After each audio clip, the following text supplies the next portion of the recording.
Florida. Wondering if dangerous contaminants are in your home's water?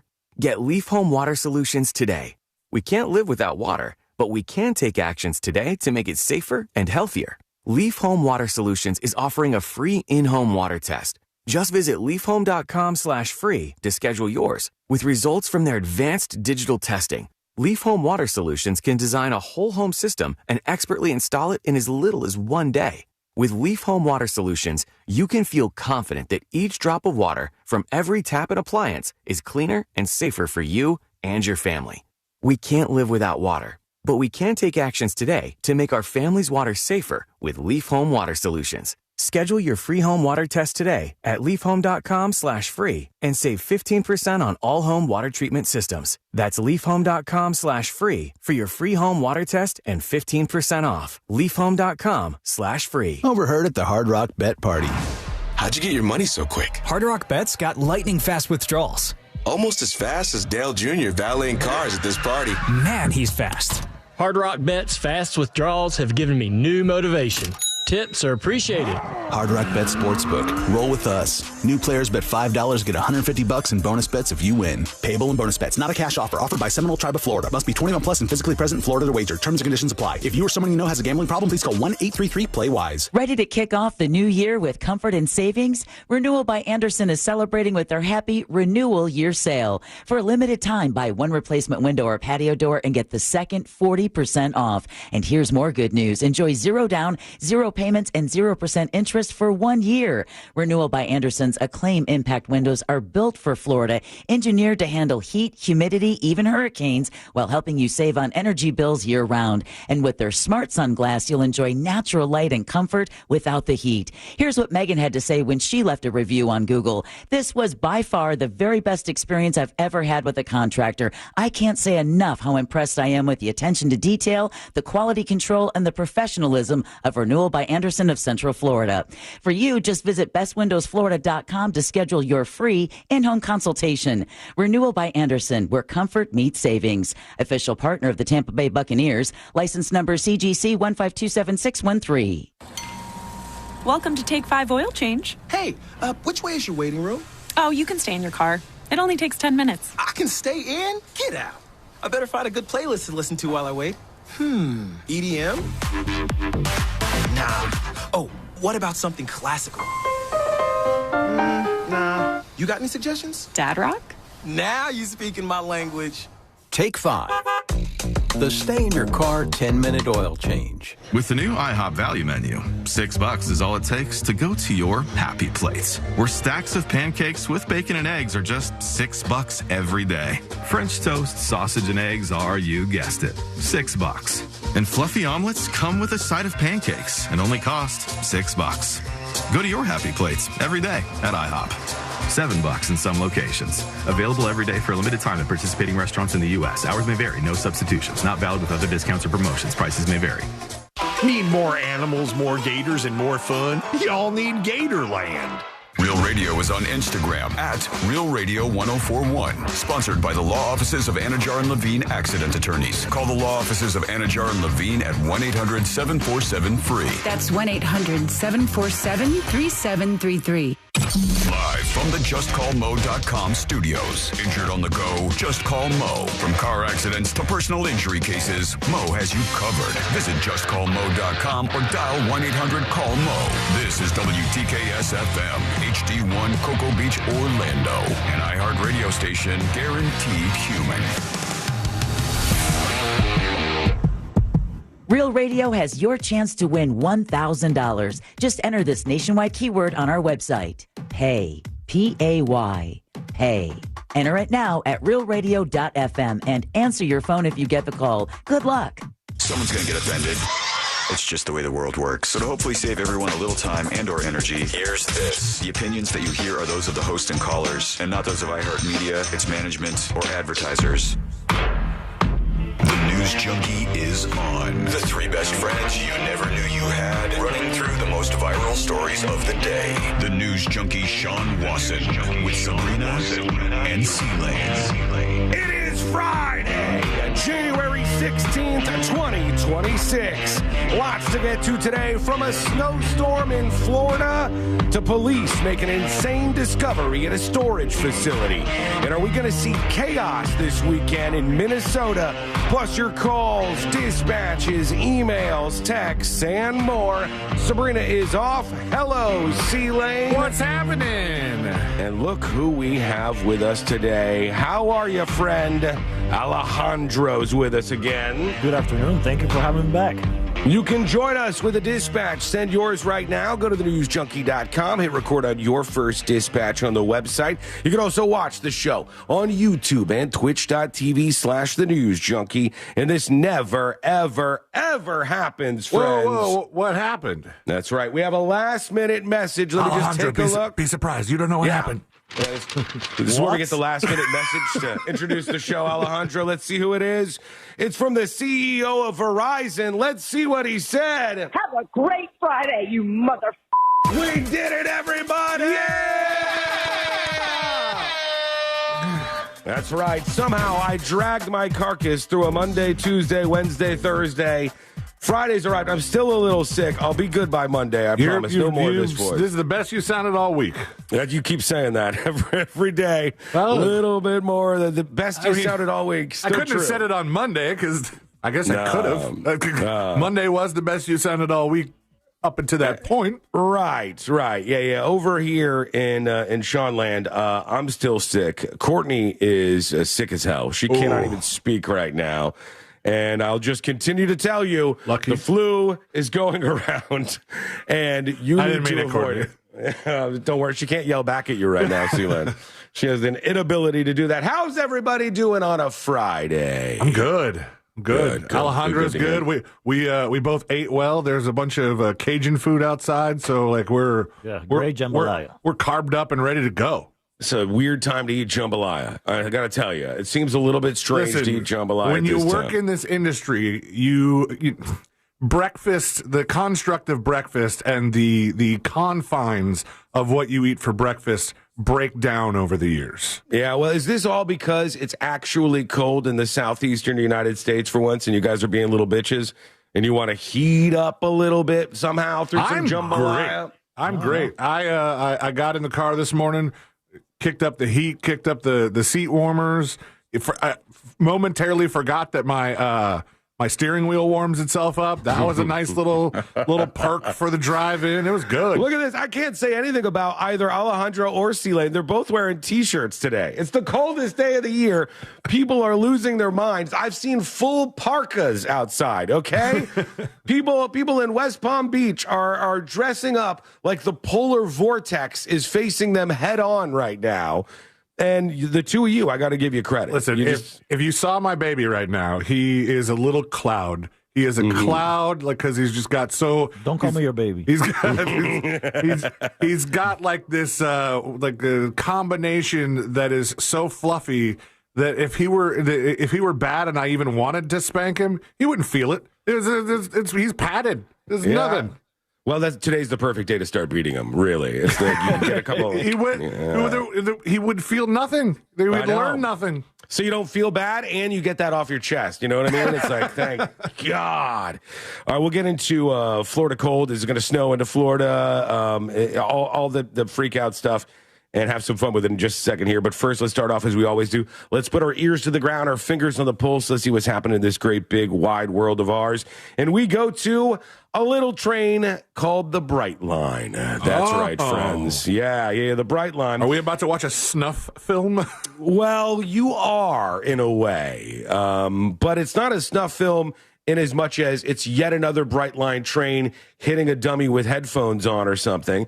On the tracks. No, in this case, there's a little delivery robot that is in the road. Oh, no. In Florida. Now, I don't know exactly where this is at. It just said the Bright Line somewhere in Florida, everybody. So no matter where you are, we got a medium-speed train, we'll call it, called the Bright Line around here. And there was one of these little roving things. Is this an Amazon one? It must be one of the big companies. I didn't know we were doing that in Florida already. Yeah, in Miami, there's a food delivery. Okay. Is that what it is? Okay. Yeah. Okay. You see them all over downtown Miami all the time, messing with traffic.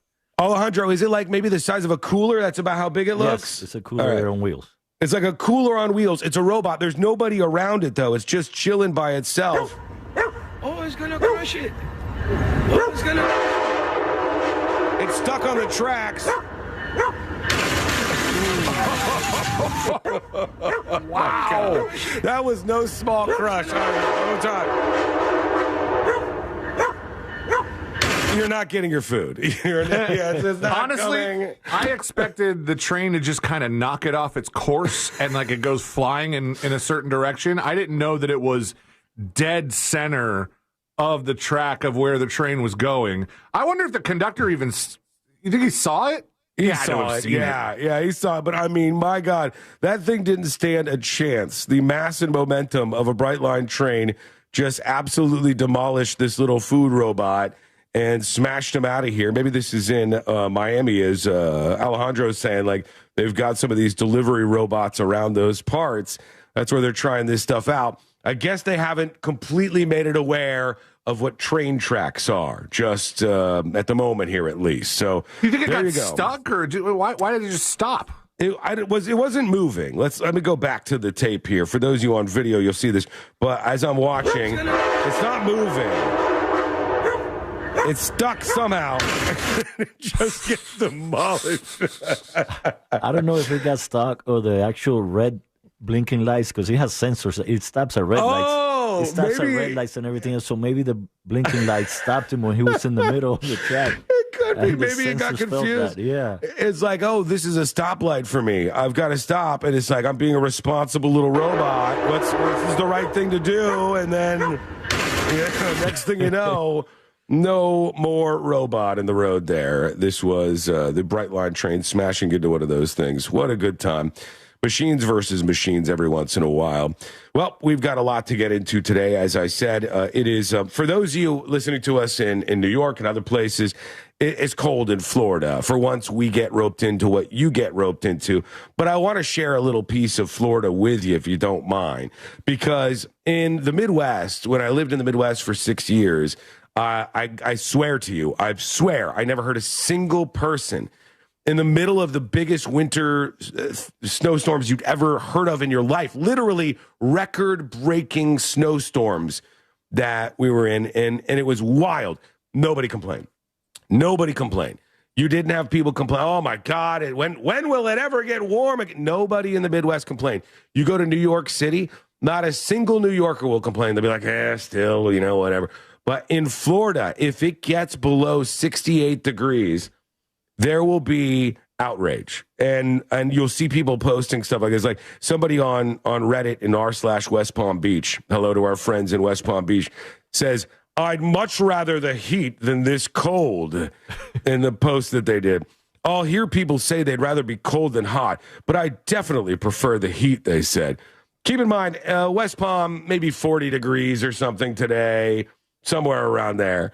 They said, my place doesn't have heating, but it does have fans and air conditioning. I woke up around 1 a.m. freezing cold. I haven't been really able to comfortably get back to sleep because of how cold it is outside. And it's uncomfortable to be wearing clothes while sleeping and having to curl up under my comforter to try to keep as warm as possible. Like a little baby stuck in Russia in the depths of winter. When my AC was broken for a few days one summer, I still slept through the night easily with the breeze from the fan, and I comfortably slept without clothes. All right, we didn't need that. Yes, it was hot, but I had no trouble sleeping at all, and I could stretch my body out fully.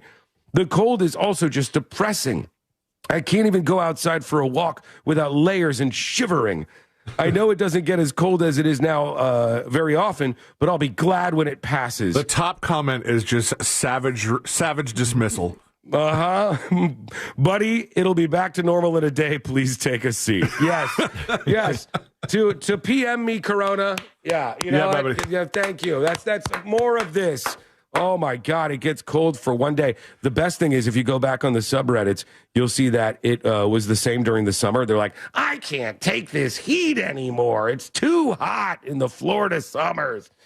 You're going to whine about whatever it is. It's kind of nice, okay? It's kind of a nice little day, says the guy who had to walk from his bedroom to the studio. It's kind of a nice little day out there. We might get snow in the state of Florida, and that's fun, all right? Because I remember one time when I was living with a couple of roommates, we were doing some partying, and in the middle of the night, we had heard that it was going to snow in Central Florida, and we, when we shouldn't have, got into my SUV and came all the way up to Orlando to try to see if we could see some snow. And of course, it was not snowing at all, but, drove like 2.5 hours just to see it. That's the attitude we need to see out there, all right? So enjoy yourself. Maybe we get some snow. I don't know. They're talking about it all over the news outlets. Here's Channel 6, I think. Snow in Florida in back-to-back years? Maybe. I'm telling you, there's a chance. Now, this stays away from Central Florida. It is going to be cold in Central Florida, but the snow potential is right across the northern tier of the state, just like last year. I don't think totals are going to be anywhere close to the record-setting, unprecedented event just about a year ago from today. But nonetheless, snow in Florida back-to-back years, pretty remarkable. At least the potential is there for that to happen. Yeah, it could. It could snow in Florida today. So if anybody gets a snowball, send it over as a dispatch on thenewsjunkie.com. Take a photo of your Florida snowball. Send it over to the show at thenewsjunkie.com. You can send photo and video dispatches and all of that good stuff. But it's a possibility. This weekend, we could see some snow, the coldest air in years, and boy, are people losing it out there. How you hanging in? Let us know what's going on. The unfortunate news we got this morning was that after an extensive search, I guess they said authorities have confirmed that they found the body of Joshua Fowler underneath about a foot of snow, I believe. I think that is what some people are saying. So we will see him. He doesn't even have a guy for that anymore. We'll see him at some point in time. And we'll see you. Your emails are already rolling into the show. I got some good ones all keyed up and ready to go. We finally found out what actually caused the Verizon outage. I'll tell you what went wrong there, and it's something that's going to surprise you for sure. We are loaded up. We're going to have fun. We're going to enjoy ourselves. It's going to get wild on a Friday. And that is coming up next on the News Junkie. Real Radio is on Facebook at Real Radio 1041. Sponsored by the law offices of Anajar and Levine Accident Attorneys. Call the law offices of Anajar and Levine at 1-800-747-FREE. That's 1-800-747-3733. From the Odoo.com Traffic Center. Odoo.com, the only business software you will need. Delays continue this morning for those in the Orlando area who need to travel between Champions Gate Boulevard and World Drive, as well as by 536 and Central Florida Parkway. Still seeing some delays between Anderson Street and Amelia Street for those traveling through downtown this morning. If you see any traffic problems, make sure to call the Valvoline Instant Oil Change Traffic Tip Line at 866-676-8477. With traffic, I'm Samantha Canning. This report is sponsored by Aleve. Life doesn't wait, and neither should you. Aleve can help you deal. Hello.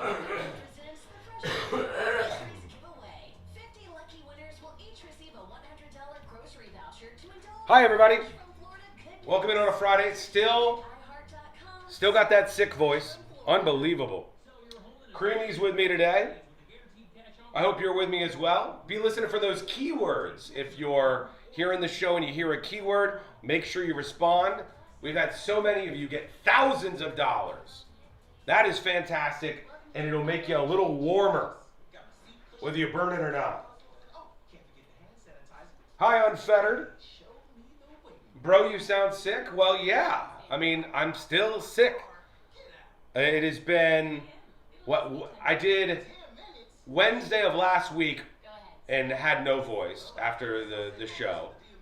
Had Thursday and Friday off, then have pushed through this week, and now I'm coughing a little bit, but my symptoms are pretty much gone, and I just have the rest of this for my voice. So I imagine on Monday I'll sound normal again. But man, it sucks. Excuse me. What about Josh? Just some rumors. How's Courtney doing? Not great, and I feel bad. No, Courtney has no voice right now at all. She's not doing great. She's got that, like, Bernie throat where your throat's on fire and you go, please, God, don't let me cough. Because if I cough, I'm quite sure fire will come out of my throat and I'll never speak again. That's about where she is. Come on in, everybody. If you're new on YouTube, we hang out with you every single weekday from 11 a.m. to 3 p.m. Eastern, bringing you all things viral. Hit that subscribe button and hang out with us every single weekday. Okay, we're back live on the show in just a couple of minutes. I've got a 911 call on the way that is going to rock your mind and blow your world. Cheryl says on YouTube, I've had this flu for 5 weeks now. It just drags on. Huh, Cheryl? It just drags on, Cheryl. It does. Who's cold out there? Anybody cold, or you like it, you don't like it, how you feeling? So she's speaking like an old librarian? You guys can role play?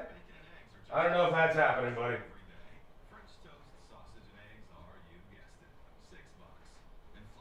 We do, as I said, have the actual reason for the Verizon nationwide meltdown.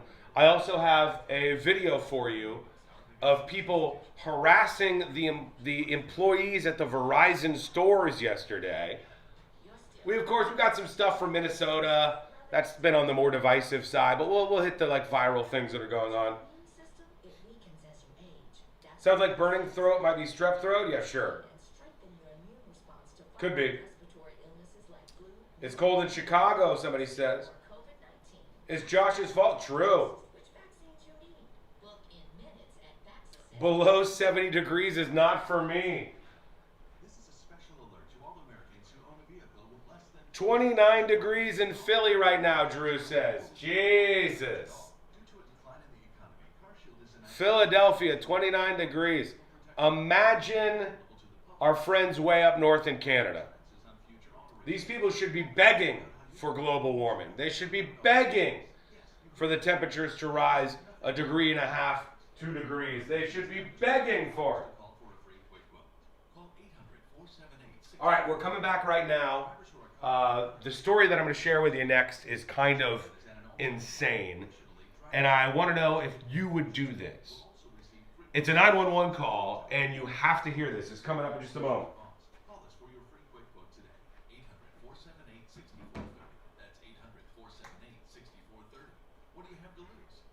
All right, here we go. At no additional cost. Call us for your free quick quote today. 800-478-6430. That's 800-478-6430. What do you have to lose? Call 800-478-6430. Again, 800-478-6430. New year, new goals. And in this economy, a better money plan is more necessary than ever. I am Matt. And I'm Joel. We are from the How to Money podcast. And every week we help you to spend smarter, save more, and to make sense of what's going on out there. If you want 2026 to be the year you finally feel in control of your money, we're here to give you the tools and advice to help you make it happen.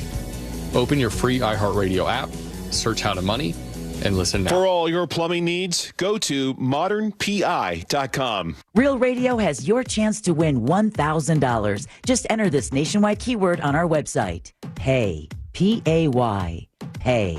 Enter it now at realradio.fm and answer your phone if you get the call. Good luck.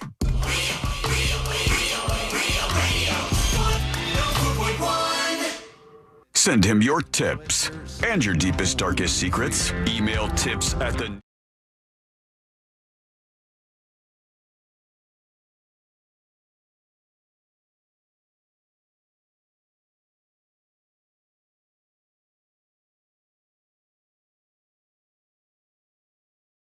Thank you so much for hanging out with us in the world's most viral newsroom. Learn more about the show, get the podcast, all of that good stuff over on the website. It's thenewsjunkie.com. I'm about to play for you a 911 call that is the best example of see something, say something I've ever heard in my life. I'm serious. Like, it is the best example of, hey, if you see something, you're like, that just wasn't right. Something was wrong about that, and I need to step up. And so many of us shove those feelings down and like somebody else will do it, whatever. But this guy didn't, and you're going to hear from him in just a moment. And this is a wild, wild piece of audio or video for those of you who are watching today. But I always wonder what I would do in these circumstances. I've called 911 before. I've not called 911 before. I've kind of run both sides of the equation in my days. You got to do some calculating in your head, and is this 911 worthy? Right, like, what is this really an emergency? I told the story about walking around the neighborhood a couple of months ago, and I heard some blood-curdling scream from this woman saying help. And then we stopped, Courtney and I, and we started to walk back towards where we heard it, and we heard it again, and I saw a white van, and I thought, oh, boy, white van. And then I realized it was coming from like a pool deck, and I think it was just some kids chasing each other around and having fun, or it was a murder, and I never called it in. You know what I mean? This is what I'm saying. This is what's at risk. If you see something, Alejandro, you say something, right? Of course. Yeah. Have you ever done that before? Have you ever seen a crime in the middle of it occurring and called 911? No, I'm from Miami.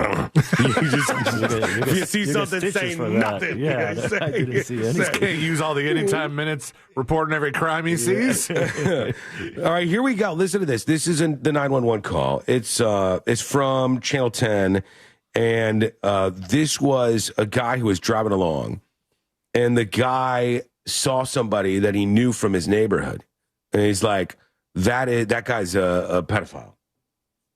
And you might not just call 911 on one of those folks behind the wheel, although maybe. But there was something else that was amiss, because he saw two young kids in the vehicle with this person. Did he know ahead of time about this guy being on? I assume on the list. Yeah, it's all explained right here. This is quick, but it'll give you the details. Listen in. 591, where's the location of your emergency? Yes, ma'am. There's a child pedophile with two kids in his truck. One's a runaway. Where are you at, sir? He's coming down US 1. His name's Darnell. A caller who knew Harrison and knew he is a registered sex offender just happened to see him on the road. All right, so this guy knows him. He's like, oh, that's the dude from my community. And I know what that creepy son of a bitch is up to. And I swear I looked in his vehicle and I saw some kids in there. This ain't good. Something bad is happening here. His intuition kicks in.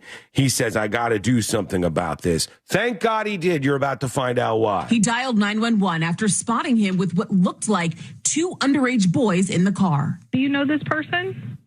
He's our neighborhood child pedophile. Like a superhero. Yeah, he's the neighborhood pedophile. It's like Superman, but way worse. Way worse, Alejandro. It's weird because, like, I know I in the house that I'm in now, I don't know where the closest offender is.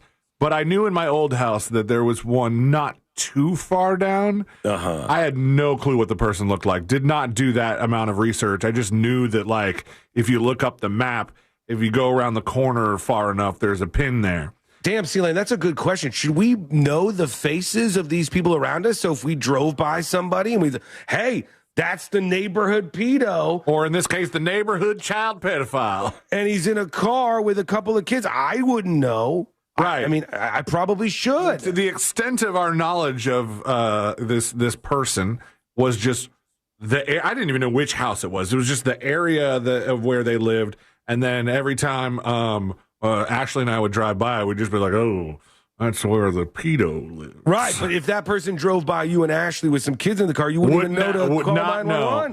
No. This guy knew. It's our neighborhood. Do you know this person? He's our neighborhood child pedophile, and there's two missing kids. Every neighborhood gets one. He's the one for our neighborhood. Away from out there, and he's got two teenage boys in the back of his truck. Damn. The caller followed the truck down US 1. You don't have to continue following. Oh, no, I'm following until I see a cop pull his over, because he's got two kids in his car. Because if a cop don't pull him over, I'm going to pull him over, and it ain't going to be pretty. Yeah, baby.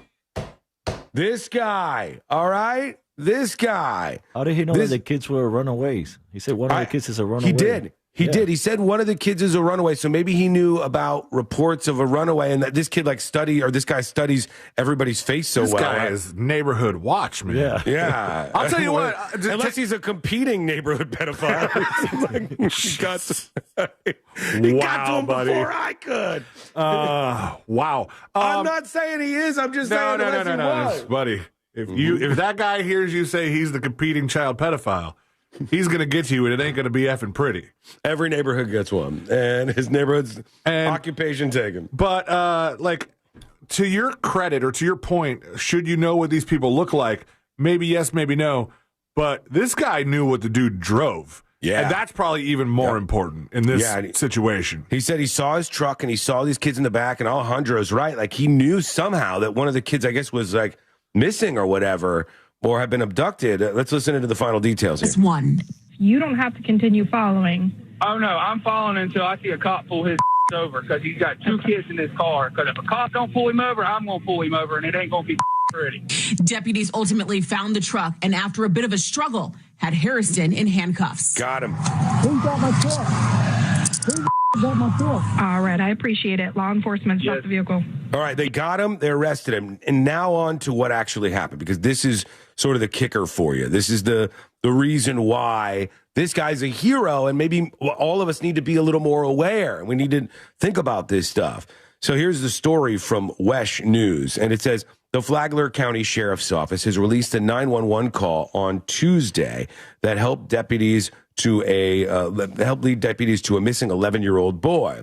Investigators say Darnell Hairston held the boy for 3 days, hog-tied him with an extension cord, and tortured him. The sheriff's office said this all may have started over comments the boy made about a sexual assault allegedly involving this dude. The traffic stop of Harrison, a registered sex offender who deputies allege had a 15-year-old and a missing 11-year-old in his truck, ended with him facing charges, as well as the 15-year-old who's accused of taking off in the truck, ramming a police cruiser, and crashing afterwards. Okay. The 15-year-old that was in the car has also been hit with charges. These arrests. Do you think the 15-year-old could get those charges either lowered or dropped because a lawyer could just argue that he was scared or I don't know, something possibly. Well, what if he was in on whatever was going on here? The 15-year-old says is accused of taking off in the truck, ramming a cruiser, and crashing. These arrests might not have happened, and that missing child might not have been found if it weren't for the 911 call. The guy who says, exactly what you just heard on that 911 call. Then they end with the sheriff's office advised against confronting suspects as it could put you in danger. This includes following suspect vehicles. Kiss my ass. This guy did a good thing. This guy did a damn good thing. This guy's held in jail right now, the person who was responsible for this. An 11-year-old has been released from his custody, who was, I guess, being held for like days and hogtied with an extension cord, for God's sake, by this lunatic. And all this stuff. I'm not saying be like crazy, conspiracy about everything, but just like when you see an Amber Alert, take a moment, lock it in. You know what I mean? Lock it in that moment. When you see the neighborhood red dot with the person around the corner from you that's been touching kids or whatever, lock it in, baby. Take that moment and lock it in. I know you can do it. I know you have the ability. Even I have the ability. If you stop, you take a moment, you'll be able to do this. And I think every once in a while it pays off big time like this. What do you think? Let us know. Send us a dispatch over at thenewsjunkie.com, especially if anybody's like, yeah, he shouldn't have followed him. He shouldn't have followed him. Every once in a while, I think you should go against the rules because rules can be stupid. Not always, but every once in a while, I think going against the rules can be good, right? Well, because a rule by default is not just morally right and good. It's a rule that was put in place by people, and in that moment, it may not make sense, and breaking it may lead to a better outcome, which it did here. I think as far as following him, like, part of it's like you want to see justice being served. Mm-hmm. You want to see the fruits of your labor, your phone call, your knowledge. You want to see a little bit of this hero thing play out. You don't just want to turn around and wait for the news to catch it or maybe not catch it. You want to see his face on the asphalt. Is what you want to see. In this case, and for this crime, for sure. But I'll say, last time I called 911, I waited around. I didn't, try to take justice into my own hands. But I waited around to see what was going to happen. Mm-hmm. What happened? Anything good? There was somebody that was just asleep at a red light in the turn lane. Yeah, you're not leaving that. No, buddy. It seems like it's way too nosy. I passed them, and then I went around and I pulled into the Firestone, and I called 911. I was like, this guy's in the turn lane, and he will not wake up. This guy is dead asleep. I think there's two people in there. They're both asleep. You should have put your truck right in front of his car. That's and what then just laid on the horn and been like, No, that's what they did, but with a fire truck. They took a whole ass fire truck and they blocked the middle of the intersection and pulled it right in front of the car so that if they woke up and were startled, that it couldn't move. And then they came in, started knocking on doors, and pulled off to the side. And then I was already late to get back home, so... You probably got them in trouble, Celine. I would have just knocked on the window and say, hey, dude, you're going to get a DUI. Wake up and go home. Alejandro doesn't say nothing about nobody ever. Yeah, they probably got in trouble because of you. Folks, do you speak up or do you stay silent like Alejandro? Let us know what you do in these moments when you see something happening. Alejandro, what if that was the neighborhood child pedophile? The windows were tinted. I don't know if there are any kids in there. I would have knocked on the window like, hey, buddy, you get better move. You're going to get in trouble. What I want to know is, has this happened to you, and what decision did you make? Tell us the story. Send a dispatch over at thenewsjunkie.com or email the show at tips@thenewsjunkie.com. Back in a moment with your comments. Also, more info on that huge Verizon meltdown, including finally the reason why your phone went out this week. Do you really deserve more than $20? And what else happened? Because there was something that went down at some Verizon stores that was not great. I'll play it for you. That is coming up next on the News Junkie. Classic Alternative this weekend on Real Radio 104.1. Real Music Weekends. Our Classic Alternative. This weather report is brought to you by Mills Air. It's a cold start to our Friday morning across Central Florida. I'm Fox 35 Storm Team meteorologist Jessica Dobson with a check of your forecast. And we've issued a Fox 35 Storm Team alert for today for the cold. We have a freeze warning in place until 9 a.m. Temperatures will go from the 30s this morning, only climbing into the upper 50s for this afternoon with a high of around 59 degrees in Orlando. That is well below our average high of 71. We'll bounce back gradually as we head into our Saturday. Hello. Do you call 911 or do you not snitch? I would hope if you see something genuinely bad, you actually call 911. It's about showing up sharper, showing up more confident, and that's why you got to go to Hammer and Nails. If you've been slacking on that New Year reset, go this weekend because it's not. Vicky says, I keep saying I'll call for a wellness check when my neighbors fight. It's already happened. It wasn't me calling, but I saw it go down. The first person who answers the door is ushered away immediately. Hey, Jason. I like them. Maybe you don't. Maybe you I've never seen an Amber Alert situation in my life. I do get the alerts and look out for the vehicle described just in case. Good for you, Steve. Good for you. That's the right thing to do. On your first visit, just mention my name. Dwayne says, see something, say something. You just do your booking to hammernailsgrooming.com or download. If somebody made it to an offender list, they are not innocent. True. True. Experiences they've got waiting for you. Hammer and Nails. Come as you are. Although they all will tell you that they were innocent. Hey, Russ Rollins here. Guys, you know what? If your T is low, you got low testosterone, it's time to get your edge back with Red Mountain Weight Loss. Dan says, I got to be honest, for the 911 dispatcher's position, is a 911 dispatcher. I'm surprised she didn't play this one off as some kind of BS. We get calls like this a lot that are usually wrong. This is the 1% that actually pans out. Good on the dispatcher for doing the right thing and treating it as credible, even when it sounded like every other call about the neighborhood pedo. True. Yeah, I bet there's a lot of these where it's like, I don't know. This guy, something about him. Something about him. It's part of this world where people are operating off of feels. Folks, this is one of the big things that I see in the United States of America in 2026. I don't see a lot of people talking about. the biggest divisions amongst us are not because of red and blue or Republican and Democrat or MAGA and progressive or right wing and left wing, any of these different monikers you want to use. The biggest divisions amongst us as Americans in 2026 are the percentage of people who operate with rationale, where they use rational thinking and they try to use their brains, and the amount of people in the United States of America who operate almost completely and totally off of emotion. And so many of these scenarios can break down to just that. The people who are the rational thinking people and the people who are the emotional thinking people. And that comes to this stuff too, because people will be like, I don't know, something wasn't right about that guy, and then they waste the person's time. Or somebody's like, I know that person, I remember them for the neighborhood, I saw that they were on the sex offender list, I see that there's kids in the car, 911. Rational thinking. Rational versus emotional thinking.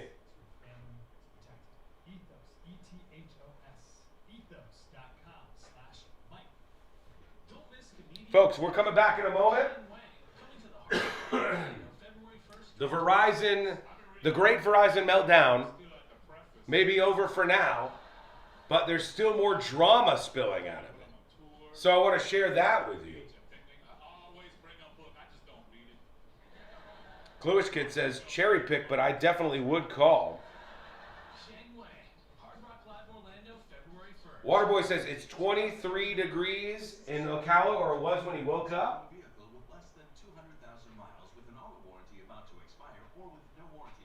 All right, we're coming back right now. We finally have more details on the Verizon meltdown, what actually caused it. And it may make you want more money from Verizon. We'll see. I think it will, but we'll see. We're coming back.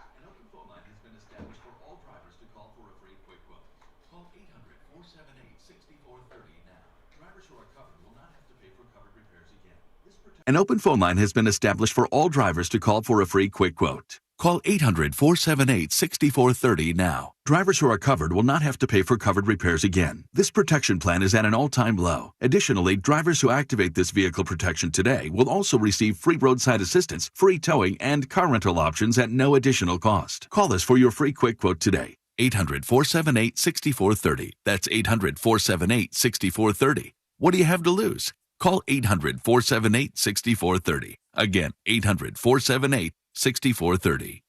Watching football this weekend? Get the Big New Yorker from Pizza Hut for just $10. It's our biggest pizza for the biggest games. Giant foldable slices, huge flavor. So order now at pizzahut.com or in the app. Ask for limited time offer. Prices, participation, and availability may vary. Additional charge for extra toppings, max 3 and extra cheese. Taxes, tip, and delivery fee not included.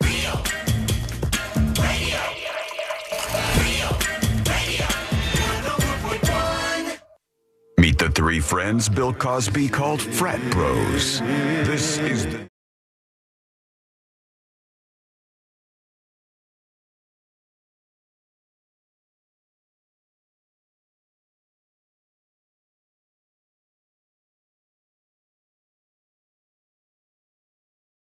Trying to dodge the cold and the flu. I missed that last one, and it hit me hard, but hopefully I'll be all good on Monday. It's so good to have you with us on the show. Learn more over at thenewsjunkie.com. Let me bring you up to speed on the Verizon situation, because here's how this went. This week, we had one of the biggest meltdowns for a cell phone provider in a long time. For about half a day, everybody on the Verizon network, including by accident myself, because I have a Spectrum account, and that's where my cell phone is through. And so I guess that's done through Verizon. I didn't even notice that they were down. I don't answer phone calls, for God's sake. But yesterday, or not yesterday, but this week, the Verizon meltdown happened, and then the Verizon folks followed up the day after by saying, we'll give you $20. And as we remember on this show, C-Lane and Alejandro, the Verizon fans on social media did not take kindly to the $20. No. That was not enough. They didn't want, that was not good enough for them.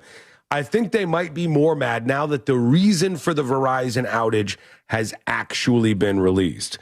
So the likely culprit in this Verizon outage is now coming forward and they say they were doing a software update at Verizon, and something went wrong with their software update, which not only melted down the phone system for everybody nationwide for like a day on Verizon, but also caused bigger issues because people were going to the Verizon stores and complaining in person.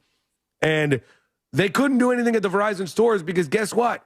Internally, all their computers were down too. Everything was down for them. So they should have just closed the store for the day. I know. They put a sign on the door. Here's one of them I'm looking at. And it says, this is a Verizon store. It says nationwide outage, all in like caps. All systems down. We cannot fix it. Corporate is working on it. Sorry. And they didn't have a printer? No, they could. The systems were down, all right? They couldn't do anything. And people were showing up at the actual Verizon store. They're like, oh, my phone. My phone. So, does this mean that you can't make phone calls on Verizon networks now that you can? This lady's like, oh, God. Sir. And what I love about this is wait till she says how they're keeping up with what's going on. Can't do anything. Can I just return a phone that I'm returning? We can't. Our system's down. Oh, you can't do anything. No. Oh, okay. So it doesn't say it's closed. It just... We're not closed. We just can't do anything. This has been like for a day or something? It's been for like 2 hours now. This is at the You beginning. can't make phone calls on Verizon network. Is that right? Nope. Y'all fine. It's nationwide. Okay. So I don't know what's going on. I don't know when it'll be back. We've just been looking on Google. Okay. We have like no updates. She goes, we've just been looking at Google because we have no updates. These were the Verizon frontline workers. They were on the ground fighting actual human beings who were coming in to say, why can't I use my phone? Why can't I call somebody? And nobody from Verizon is telling them anything. The suits at Verizon are screwing them over, giving them no info. She has to follow Google to try to see what's happening with 130 plus million people who have Verizon. This poor lady puts the sign up on the door, and still people were showing up one after another after another. And yeah, it all turns out it was like a software update with Verizon, and that's what set everything kind of spinning from that point. I wonder if people are going to demand more when they hear it was like self-inflicted. You know, like if there was a as winter opposed to storm what, like that a caused hack?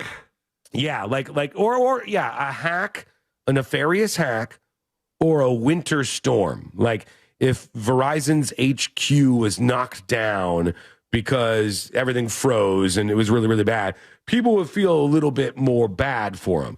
But if it's like some overpaid software engineer who didn't save the last file before he pushed out an update, and that person caused all these problems for everybody. And not just people's phones going down, because yesterday people made some pretty good points to me, I thought. Like, I think $20 as a credit for most people is plenty generous. I think that's fine. They're up and running now. Sure, absolutely. But some people were like, what about Uber drivers? What about DoorDash and anybody else who was on Verizon? They couldn't work. And what about people who run their companies off of their cell phones? I'm like, you know what? That's fair. It's fair, but I think you need to either have a backup plan, or you need to know that like the next time this very rare thing happens, you're not working that day. Yeah, you got the rest of the day off. Jason on YouTube says, at work, we usually do the network updates around 1 a.m. to 3 a.m., which is less impactful. True. And if something happens, it gives you time to roll back if needed. Good point, Jason. Good point. So many times we realize two things. One, everything can be brought down with like a dumb, simple mistake, like a rounding error. Like half the internet has gone down a couple of times in the last 6 months because of small little errors from software updates and stuff like this. We realize that. Number two, we realize that we are so reliant on internet access and all of the joys and coziness of the United States of America and the privilege in this country that we all share, whether you are bitching about it or not, that even having no cell service for 12 hours messes people up. Just think about that for a second. All right? I'm not trying to shame you here, but in Iran, they haven't had internet access for the last week as the country is mowing down protesters in the streets. They're at least going to want like $30. Yeah, I think maybe more.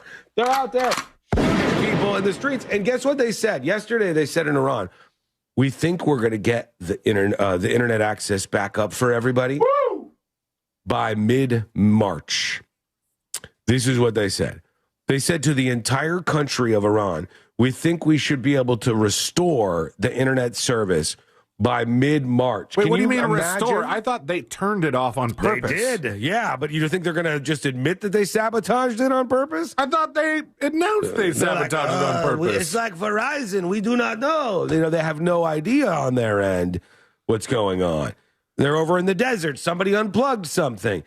And that's what they go with in these circumstances. That's 2 months. What are the Uber drivers going to do over there? They're done for, Alejandro. Yeah. They're done for. It's a catastrophe over there.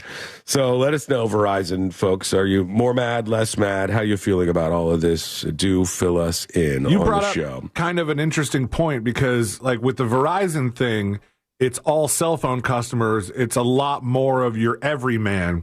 But the couple times recently that Amazon Web Services has gone down and half your apps are down because all of their databases and all their backends are stored on Amazon. Do the app holders, like those account holders, going after AWS for partial refunds? I think Amazon's just brutal about it. They're like, we're down, deal with it, and if we get back up today, then so be it. But we're not paying you anything.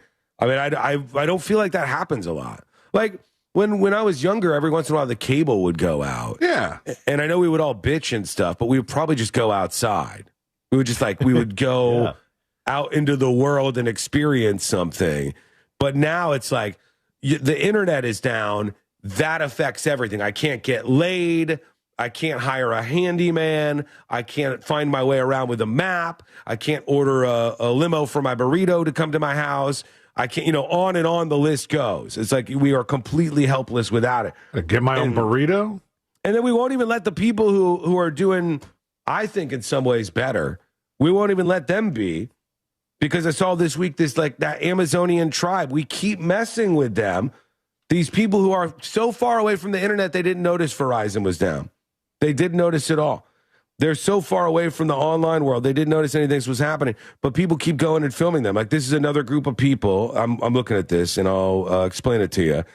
This tribe, this untouched Amazonian is this the Sentinelese? tribe. Yeah. Well, these guys are out there in the Amazon, and they're like pointing because people keep bothering them and showing up to film them and post them online. These folks are better off than all of us, okay? Are they? Yeah, they are. They're better off than all of us. And what do? We chase them down. And we're like, you guys got to get on the internet. Yeah. You got to see the internet. You got to find Jesus. No, That's how that one guy died. Out of the woods because Verizon was down. Like, have you guys heard about this? Help us out. Well, that was another thing that was released this week. Never before seen footage of an uncontacted Amazonian tribe has been released. I'm going to put this up for you so you can see them being bothered by, some sort of people with cameras. Could you put it up on See It Now? Could you imagine the amount of mind blow if you just picked one of those people from that Sentinelese island there, whatever I think it's Sentinelese, something like that. Well, that's one of the untouched tribes. If you just picked one of them out of there and dropped them in Times Square. I think you'd end up with a movie. Probably Brendan Fraser might be in it. You'd end up with a pretty wacky scenario or a McDonald's commercial because you're thinking of that Tim Allen movie, aren't you? Where his son was like in an Indian tribe. Yeah. Jungle to jungle. Boom. And now he's in Brooklyn, and he's like, oh, where are the vines? Americans do. He's like, the chief told me to bring fire from Empire State Building. Or not Empire State Building. Who's the one with the fire? He's a Brandon Fraser, like Encino Man. Like, I went exactly to the movie he was thinking about. Same thing. Wait, was he in Blast from the Past, too? Yes. Yeah. Brendan Fraser was featured in many movies where he didn't know what was going on in current times. What does that say about Brendan Fraser's, audition reel? They're like, this guy looks like the perfect dude to be clueless. It was George of the Jungle, too. Yeah, I mean, I always talk about this, but McDonald's did the thing the one time where they went out to this tribe that was like uncontacted tribe, and they're like, here is a Big Mac, and they give them a Big Mac for the first time. That's what everybody else does. We're like, look at these people, glorious, untouched by technology, unbothered by the Verizon shutdown. Let's make them reliant on our fast food and technology because we're all so much better off, right? Leave them alone. Tips at thenewsjunkie.com. A bunch of emails coming in. Neon Leon says, for any cell, internet, cable, satellite, home phone, etc., a generous credit would be taking the monthly service amount only, not device payments, and dividing that amount by 30 days, and that would be one 24-hour period credit. And so he does the math on this, and he says, but using your personal cell phone does not render compensation for business status. So he doesn't think the businesses should get more money from Verizon. Over to Green Panda to tips at thenewsjunkie.com. Hey, junkies, just wanted to chime in. I'm a podcast listener.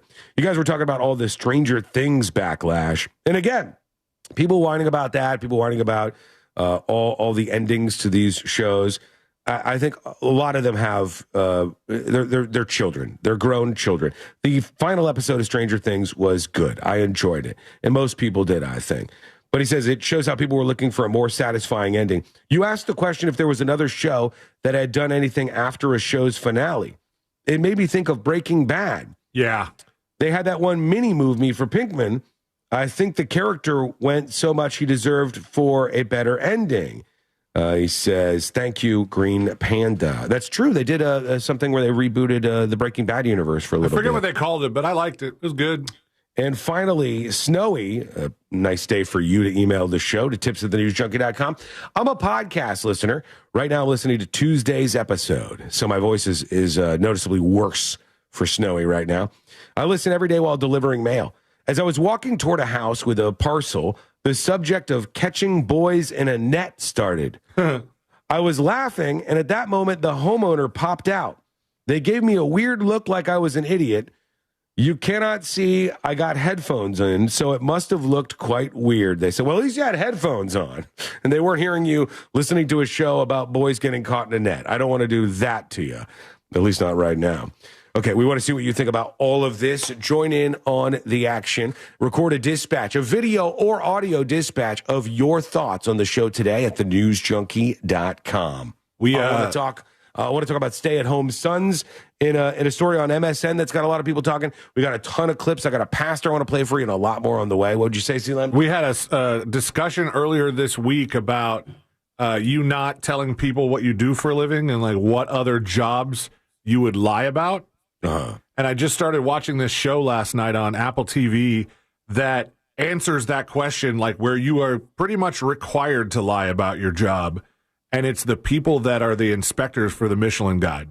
Oh, that's right. Yeah. I think they tell like their spouses and no one else. And the guys like this show that's on Apple TV Plus got a hold of a couple of these inspectors and they interview them, but they don't show their faces. I think they're changing their voices. And they say like, we have multiple fake names that we go under. We change cell phone numbers all the time. Like what a good gig. Go above and beyond to hide the fact that they're inspecting these restaurants for what ultimately is one of the, even though a lot of restaurateurs are like, this system is kind of BS. Mm-hmm. They don't do their due diligence sometimes, but it is like the ultimate badge of honor. Yeah, for a chef and for a restaurant. I wouldn't keep it a secret, though. I'd want the better service. I'd be like, Michelin star. I would be giving that away at least a little bit. One thing I learned from the show is that a lot of these restaurants, when they're trying to figure out who would be the inspectors, they focus on solo eaters. So if you want a good service at a New York City restaurant that is trying to get a Michelin star, show up alone. Yeah, act fancy. Show up alone. Ask a lot of questions. Yep. Bring a little book and a pen. Take pictures and take notes. Yeah. Right. Somebody says WTF is a stay-at-home son. Well, you're about to find out. That plus this clip that's going mega viral of a pastor with a demand. Wait till you hear this. It's coming up next on the News Junkie. Your chance to win $1,000 in your hand is minutes away on Real Radio 104.1. Brought to you by Mills Air. From the Clausman Law Traffic Center, car crash, call Clausman Law. ClausmanLaw.com. Slow traffic continues this morning for those on I-4 traveling between 192 and 535, as well as by the Champions Gate Boulevard exit.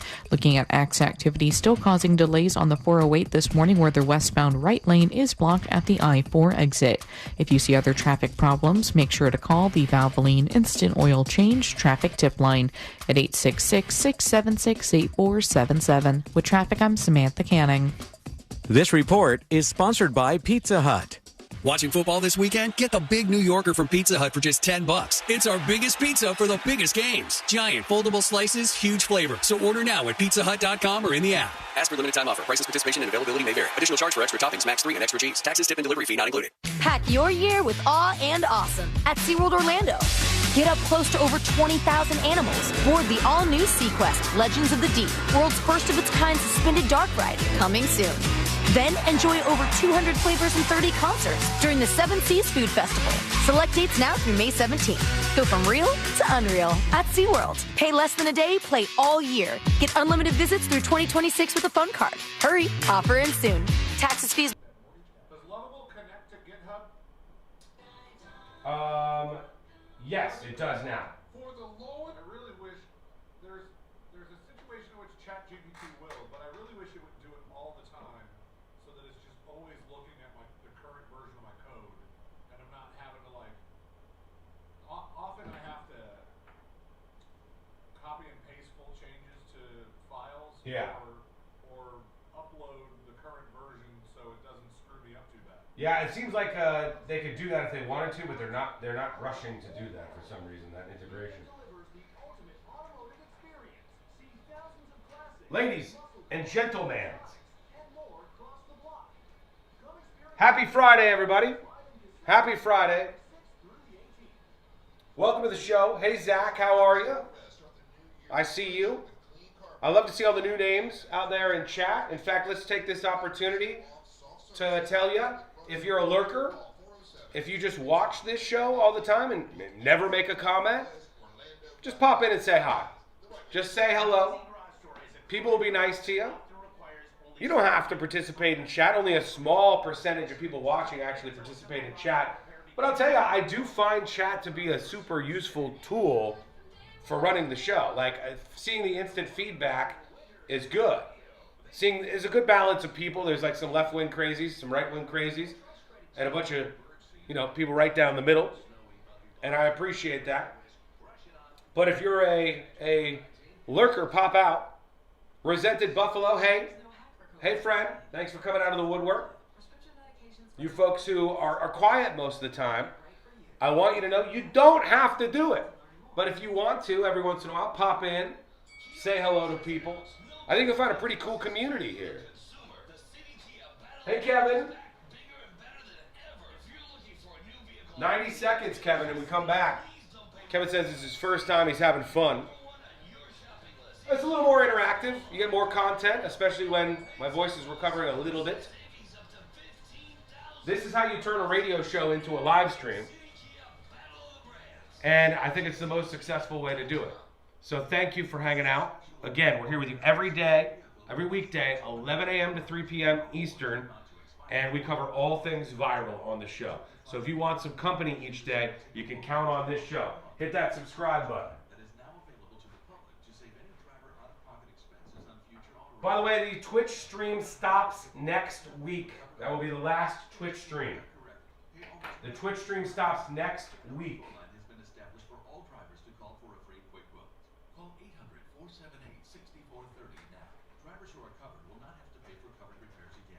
I'm just fucking with ya.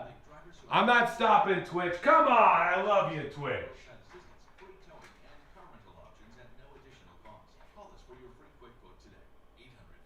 Drivers who activate this vehicle protection today will also receive free roadside assistance, free towing, and car rental options at no additional cost. Call us for your free quick quote today. 800-478-6430. That's 800-478-6430. What do you have to lose? Call 800-478-6430. Again, 800-478-6430.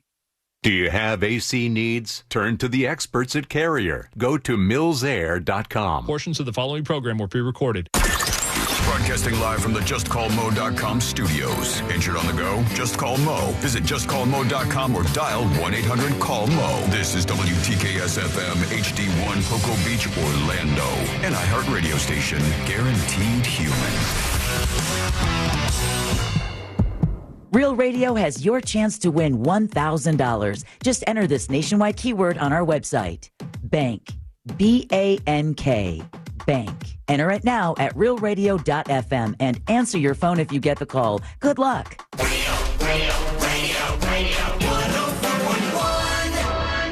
On a constant quest to stay calm, like that bear in the hammock.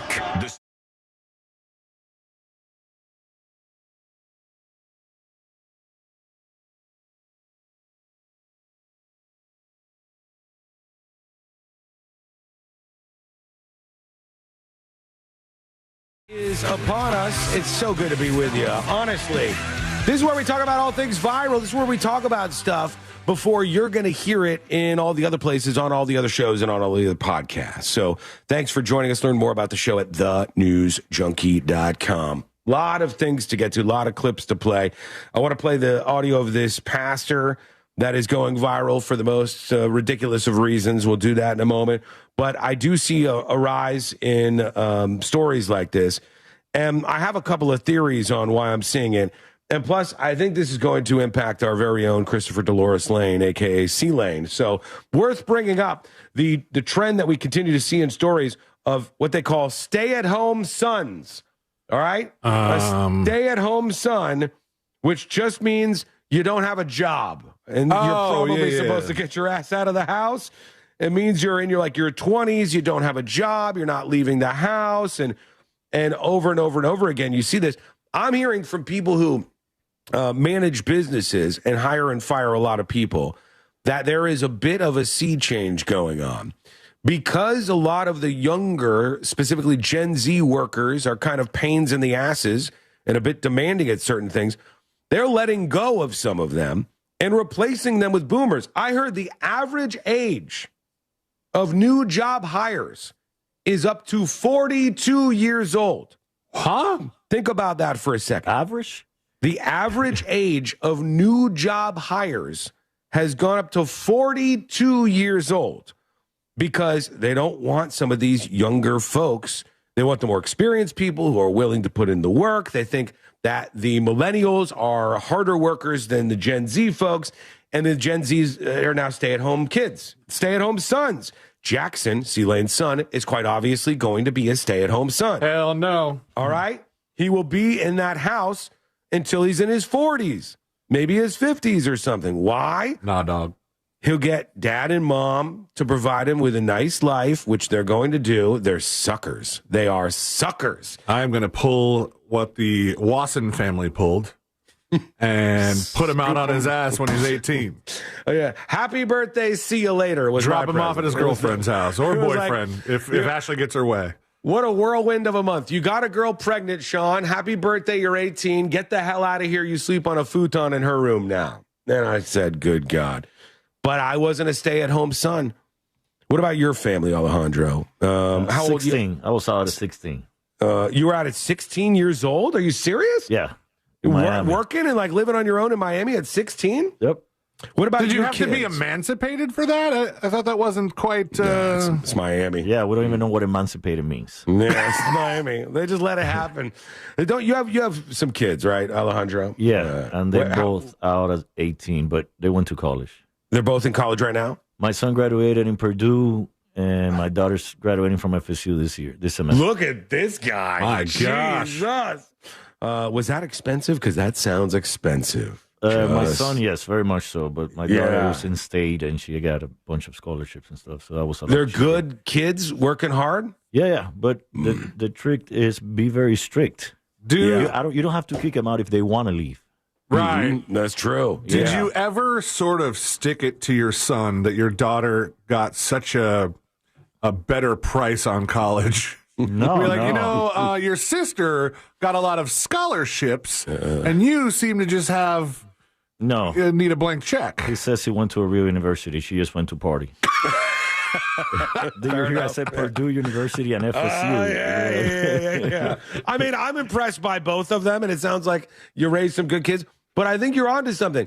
If you're trying to be your kid's best friend all the time, if you make it comfortable for them, they never want to leave. Yes, of course they. Why do they want to leave the house where everything's nice inside, where they have a cell phone plan that they don't have to pay for, where the internet is fast, where they can do whatever they want, even though they're just like in their own room with no rent or anything? Right.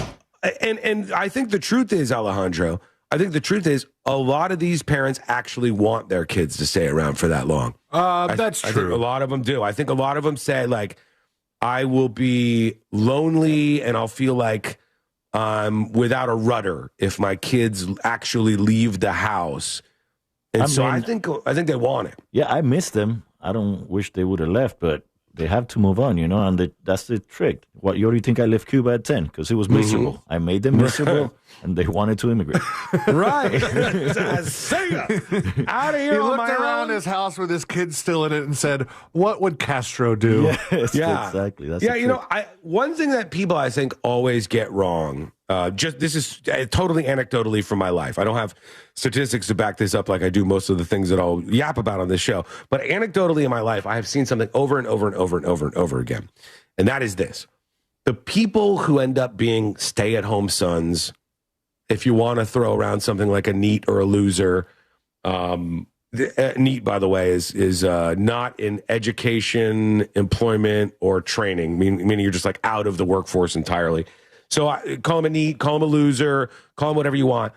The people who end up like that, the people who I see like that, are almost always from upper middle class or upper class families.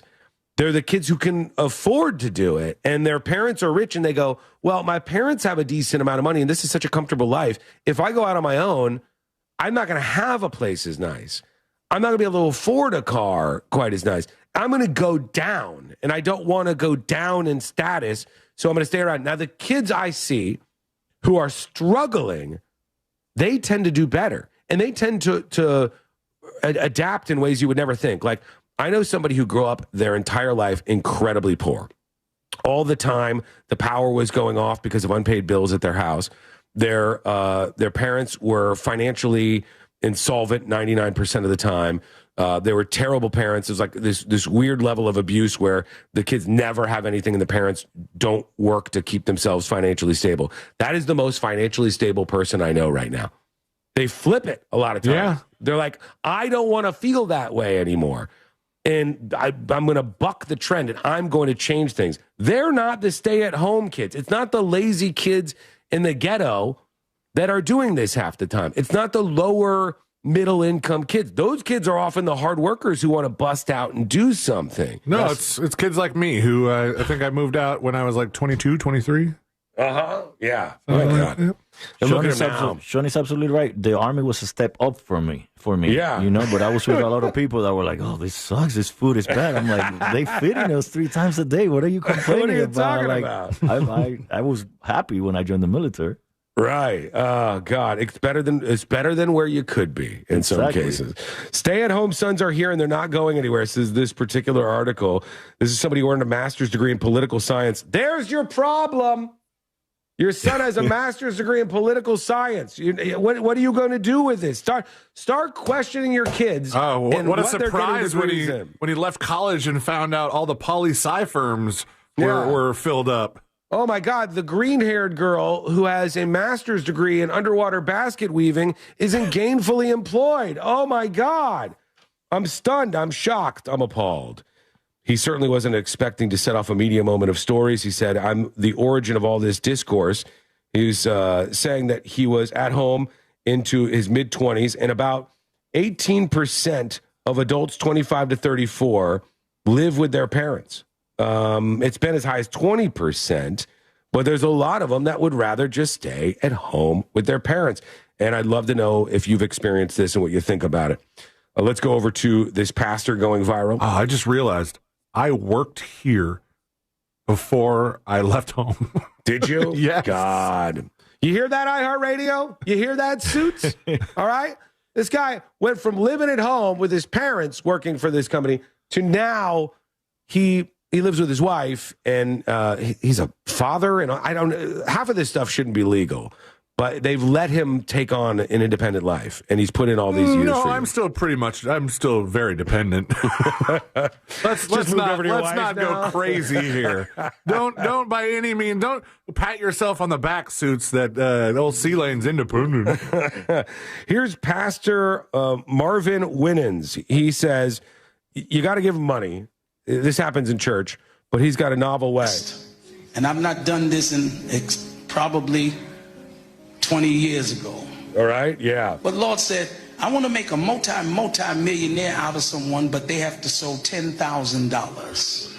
So he's saying the Lord talked to him, this pastor, and he said, God said, I want to make a multi-millionaire out of somebody, but they have to give me $10,000 right now in church.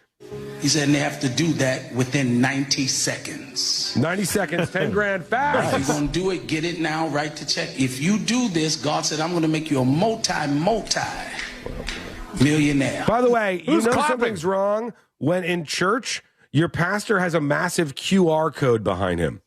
All right? You have lost the discussion about religion, and you have gained the discussion about finances. That's what's happening. Also, this little piano piece they're playing in the background, I don't believe is a church song. I don't think that's I forget who exactly did it. There's a person in here. You sold that within 90 seconds. It should be less than that. God said, I'm going to show you my face. I'm going to show you my face. And I'm going to show you who I am.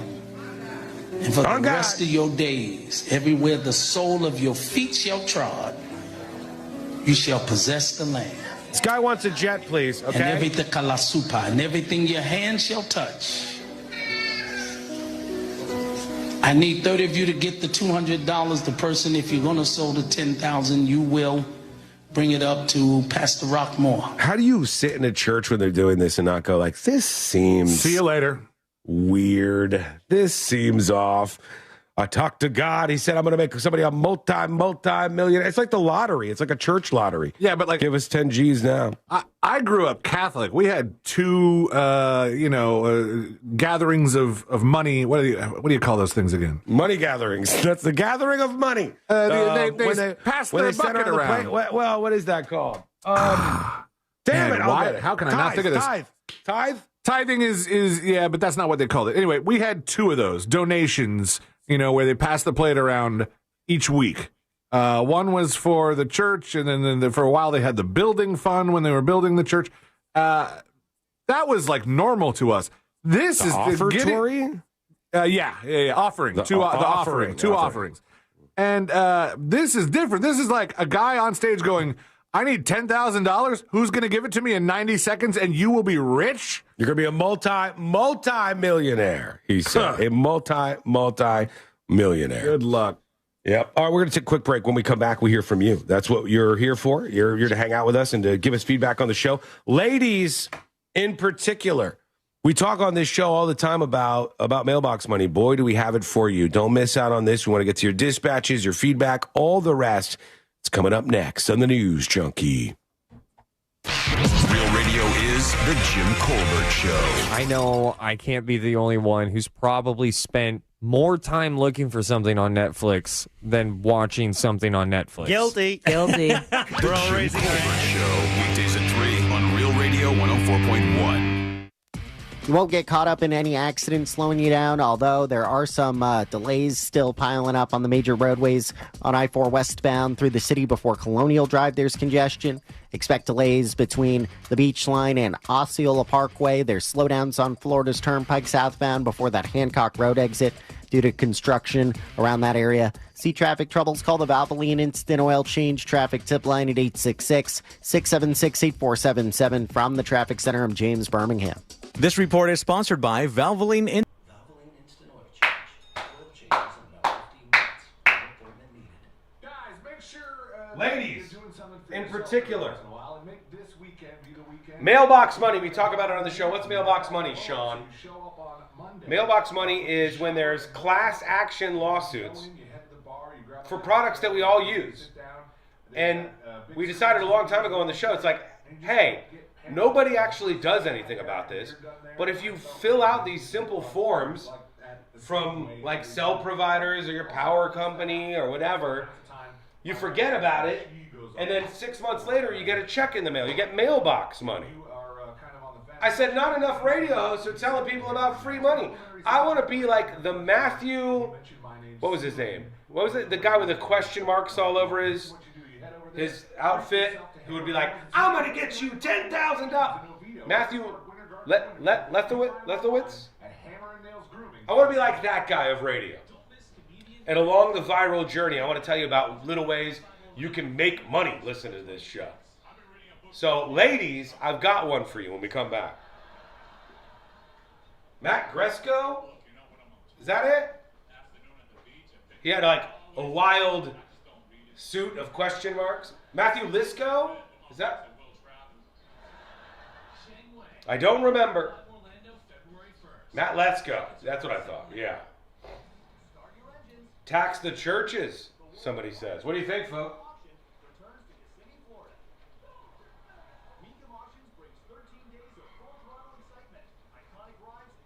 Nice PJs. These aren't PJs. I'm wearing a respectable long sleeve shirt, considering the weather. Jeans, and as was my resolution for 2026, shoes in the studio. I'm a big lip gloss fan, and listen, I've tried so many different ones. Maybelline Lifter Gloss is definitely the one for me. No sticky feel, super hydrating. Maybelline Lifter Gloss. Tax the churches, yes. Another person seconding. Go find it at the Dollar General near you. Don't forget. Welcome in, folks. Now that we're getting older, we've been putting more thought into maintaining our health. C-Lane, want to do our last 12 here? Let's do it. We got 112 left. Let's do it. We were shocked at what we saw. We found heavy metals, iron, copper. Our own tap water was putting our health at risk. LOL, I was thinking you were talking about a Batman character that had question marks all over him. He looked kind of like the Riddler, but he would be on these like infomercials and he'd be like, I'm going to unlock all this government money. It's going to be raining money. With Leaf Home Water Solutions, our water is safer and healthier. When we drink, Can I identify as a lady for the money? It's 2026, friend. Schedule your free home water test No. at leafhome.com/. You can't. And save 15% on all home water treatment. This is a double X chromosomes issue, okay? Back off of the ladies. Men invading women's spaces everywhere. Let them have some mailbox money to themselves. All right, this is for the ladies. Find out if you're qualified today at themortgagetech.com. 2 minutes, and we're back live on the show. Sean wears some Crocs in the studio. Watch the sparks fly.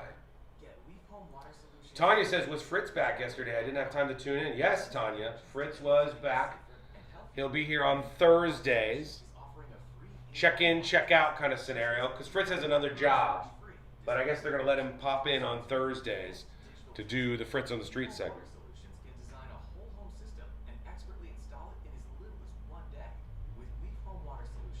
Female box money? No. Female mailbox money. That's what it is.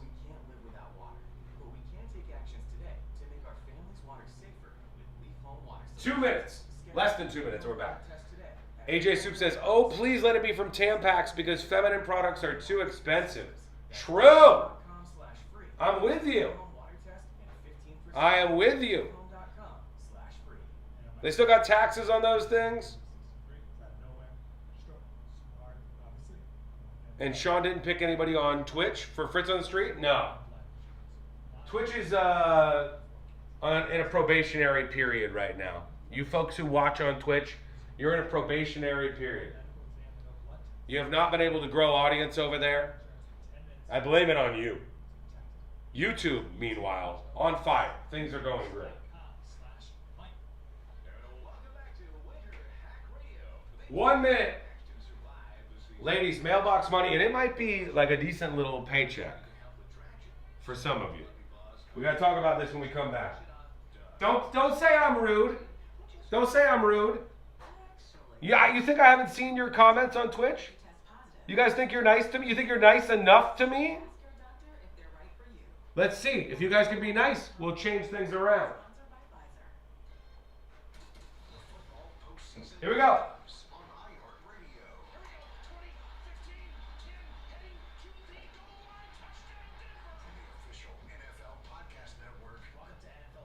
On iHeartRadio. Here we go. 20, 15, 10, heading to the goal line. Touchdown, Denver. From the official NFL Podcast Network. Welcome to NFL Daily. Fox Sports Radio. Sam Darnold is going to have to prove to all of us in a big game he can play big. Or local stations that bring you the games live. It's knocked away. It's intercepted. iHeartRadio brings you all of it. Just open the iHeartRadio app and search football to dive in.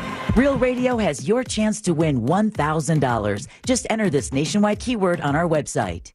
Bank. B-A-N-K. Bank. Enter it now at realradio.fm and answer your phone if you get the call. Good luck.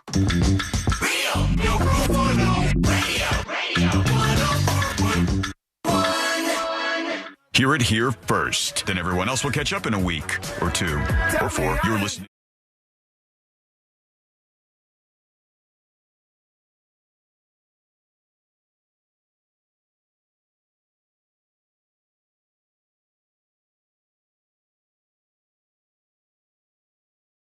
And you're important on this show.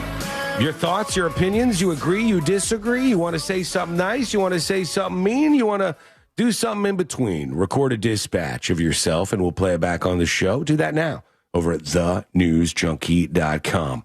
For a long time on this show, I've thought one little idea we can do to help you out is to tell you about all the opportunities where you can make money, where you can get some free money. We call it mailbox money on the show. And basically over the years, that's been hundreds and hundreds of things where there's class action suits, stuff where you probably own an iPhone or you've had this service provider. You put a couple of details in on a website. We all forget about it. And 3 months later, you get a check in the mail. Or, as of late, you get free money on Venmo just for doing this. Mm-hmm. And it's worked out well. We've or all a made virtual money. MasterCard. I mean, we talked about one thing on the show one time. I talked about a program. I was like, this program's crazy. Somebody should take advantage of it. And somebody listening to the show did, and they got like $25,000. You talking about the treasure hunt? Yeah. My wife just got a notice in the mail that she had some treasure hunt monies headed her way if she just fills out some paperwork. If she had some treasure munt honeys, it would be a totally different thing. But what is a munt honey? I don't know, but it sounds okay. It sounds like it's all right. Ladies, this is mailbox money for you. All right? This is mailbox money for you. And I'm going to get to it in just a second here on the show. You can join us with your emails, your dispatches, all the rest. There's a ton of feedback coming in today, which I love to see, and we'll play some of those momentarily too. Before we get to the mailbox money, this just happened in Memphis, Tennessee, where there was some young kids in a cafeteria. They're on their phones. One is showing another one a video on their phone, and they're like recording the reaction. So it's as if like C-Lane's holding up his phone, showing me a video, and I'm recording him, and I'm going to be like, oh, this is my reaction to this video he's showing. It just so happens that something else takes place in the background in this school that they're in the cafeteria. In a 3, 2, 1, a car drives right through the wall of the studio. Well, they're fast. And all of the students start hauling ass. No questions asked, no nothing. Is that like a cafeteria or a study room? I think they said it was a cafeteria, but you know what? You might be right. Like, they're not really eating a lot of these kids. They're not eating a lunch at the moment. But the car comes flying up and smashes right through the window. Good on that one person. Stop right here. See this person in the pink right there? Yeah, good on her I'm assuming it's a her, for at least sort of having the window in her periphery. Yeah. Because they kind of saw the car coming. She saw it. She saw it at the last moment happening, and it smashed into the room that they were all in, and everybody very quickly reacted. I'm going to get this up on See It Now because, you know, this is a show where a lot of you are listening to the audio side, podcast, radio on this lovely radio station. You listen to the radio show. We love you. We appreciate that. We want to share these kind of visuals with you. If you want to see the show, you can always go over to YouTube or twitch.tv/thenewsjunkie. But, when a car crashes into a school, that's the title of it over on See It Now, you probably want to take a look at that visual. So go check it out whenever you get a chance. Share it around with a friend. Let them know you heard it on the show. And I can't believe they reacted as they did. It was pretty impressive, actually. They said, screw it. Let's just start. Let's run. We don't need to ask questions about what's happening here. Let's just run right now. Okay. Mailbox money, ladies. Mailbox money. Now, most of you ladies have purchased a purse from somewhere. And I can tell you in my experience, having purchased a couple of purses for Courtney and myself, they can be expensive. For Courtney and yourself? You've I don't purchased have any for myself. both of you? Technically, I can use whichever ones she has in her closet. I'll lay claim to them if I want to, because I've bought some of them. But she loves a good purse, and some of them are expensive. Some of them are, not quite as costly. And I think a lot of women at some point in their time have owned a purse from this brand. All right? The brand, ladies, or guys who have purchased a purse for your lady, is Michael Kors. Yeah. Michael Kors. Michael Kors. It's pretty big, I think, as far as like these brands go. And costly, I think.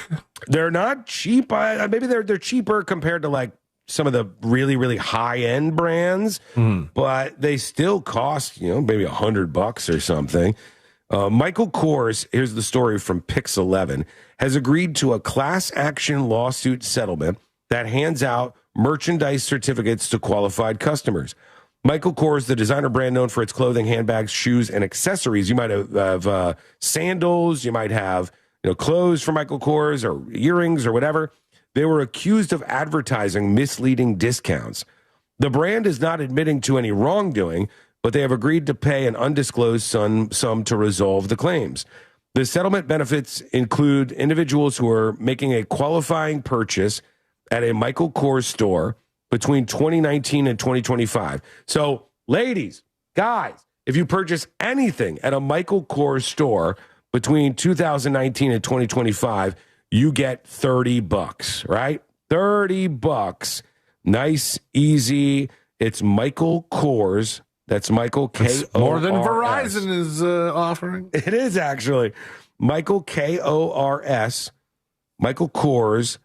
OutletSettlement2026.com. All right. They don't make it easy for you. I'll also put this up on See It Now because that's a long ass URL.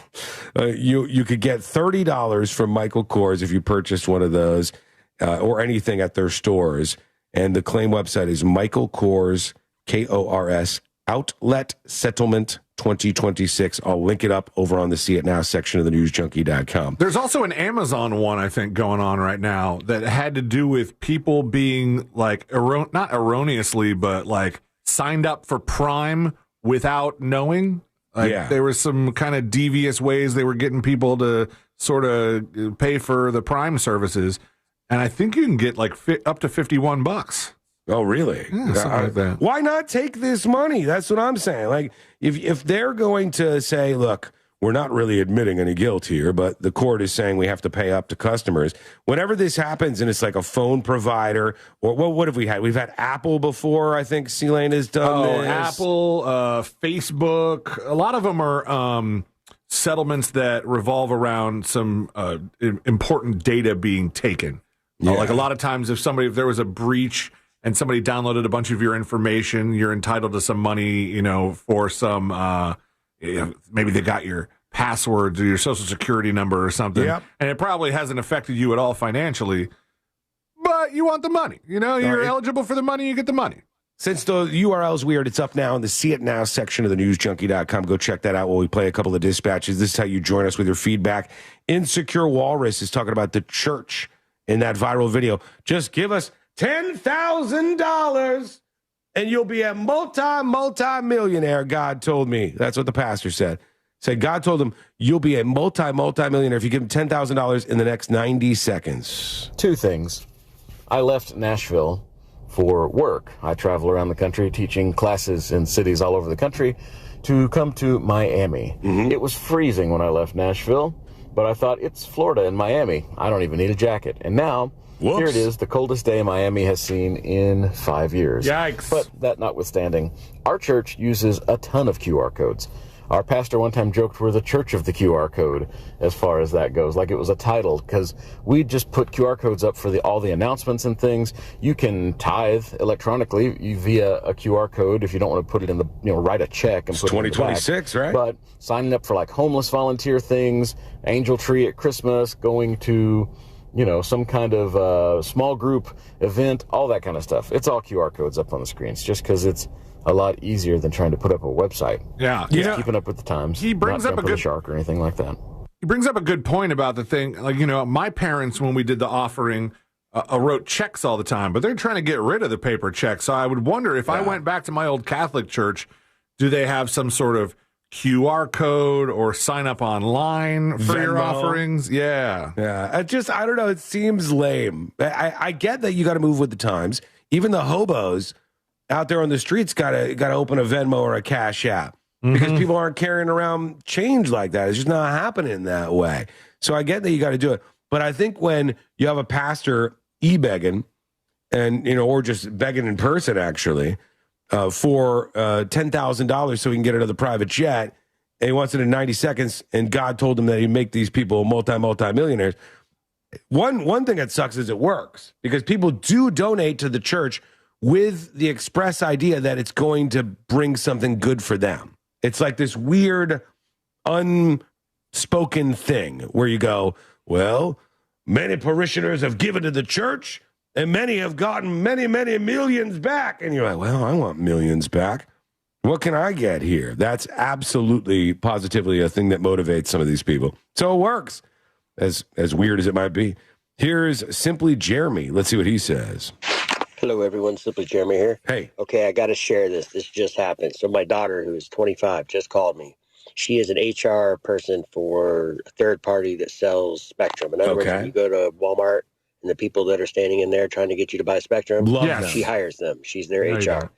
So she had a prospective interviewee, I guess you would say, that she was supposed to do an interview with, just sent a random D-pic of him in a rocking chair in a baby's room to her work phone. So, of course, this happened yesterday. She had to report it to the we live in South Carolina, so she had to report to the sheriff's office. They just arrested this dude today. What? For unlawful communication or something or other. Pretty crazy. She's got to go to court now to, I guess, testify against this guy. But this literally just happened. So she's interviewing people for these jobs at like a Walmart and was like to sell Spectrum or whatever. And a guy sent her a random D-pic in a rocking chair with a baby's room in the background. Very odd, but I'm glad. I don't know how many people would actually turn that person in. Maybe more people should be doing that. Thank you for the dispatch. We'll hear yours next. Go to thenewsjunkie.com and record your video or audio dispatch to join the show. All right. We are going to take a quick break. When we come back, we're going to have the next episode. We've also got, are you doing double duty, Sealand? That's right. Yep. Oh, my God. He's doing the next episode. I haven't worked this hard since last Friday. And This Week in Florida. And This Week in Florida is on the way. We've got a lot more show for you. Don't go anywhere. That's coming up next on the News Junkie. Coming up tonight on Real Radio at 7, it's a corporate time with Tom and Dan. Brought to you by MyEternalVitality.com and Modern Plumbing Industries. At 8 p.m., it's the Orlando Shine Show with Brendan and the Bus. At 9, we all find out what the hell is Angel listening to. Tonight on Real Radio 104.1. From the Odoo.com Weather Center. Odoo.com, the only business software you will need. I'm Fox 35 Storm Team meteorologist Jessica Dobson with a check of your Friday forecast, and it's a cold one out there. Be sure to grab the jacket and coat as you make your way out the door. We're going to be expecting temperatures to only climb into the upper 50s after starting off in the 30s. We'll have a freeze warning in place through 9 a.m. Otherwise, as we head to this weekend, we'll be expecting a bit of a bounce back temperature-wise. It'll be brief with a high of 69 degrees for our Saturday before another cold front brings scattered showers and cooler temperatures Sunday. From the Fox 35 Storm Team, I'm meteorologist Jessica Dobson. This report is sponsored by Valvoline Instant Oil Change. Sounds kind of like the starting bell to Grandma's house. Or maybe snowbirding. Just remember to stop by before you go. Valvoline. Hey there.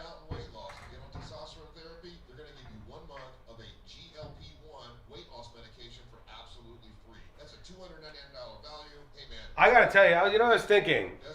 We played the clip the other day of Oprah Winfrey, and Oprah Winfrey went from Weight Watchers talking about how important calories are. Oh, it's all about calories and points and Weight Watchers and the system and exercise. And then Oprah Winfrey went this week on The View, and I played the clip of her, and it's just bullshit. She says, people are not obese because they eat too much.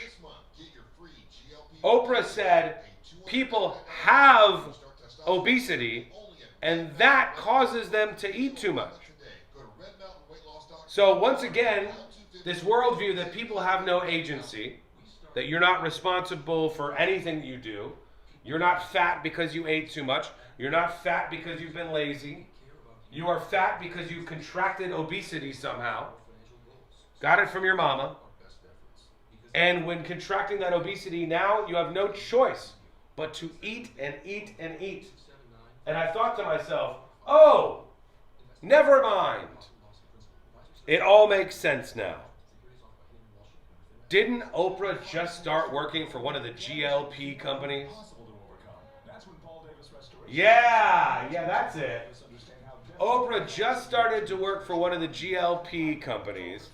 So she's going to hawk Ozempic or whatever spin-off of Ozempic it is. And what better pitch for Oprah to go, forget about all that Weight Watchers shit. They don't pay me money anymore. It's not your fault. You've tested positive for obesity, and that's what led you here. Yeah, we thought so. That's why Spectrum is giving you just that. It's like a scam, man. It's like, hey, I could profit off of this. No internet bills. Crazy. No late fees. Just fast fiber-powered internet. Call 833-901-01. What about if both parents are skinny and their child is a fatty? They still got it. If a fatty comes near you and you will catch obesity.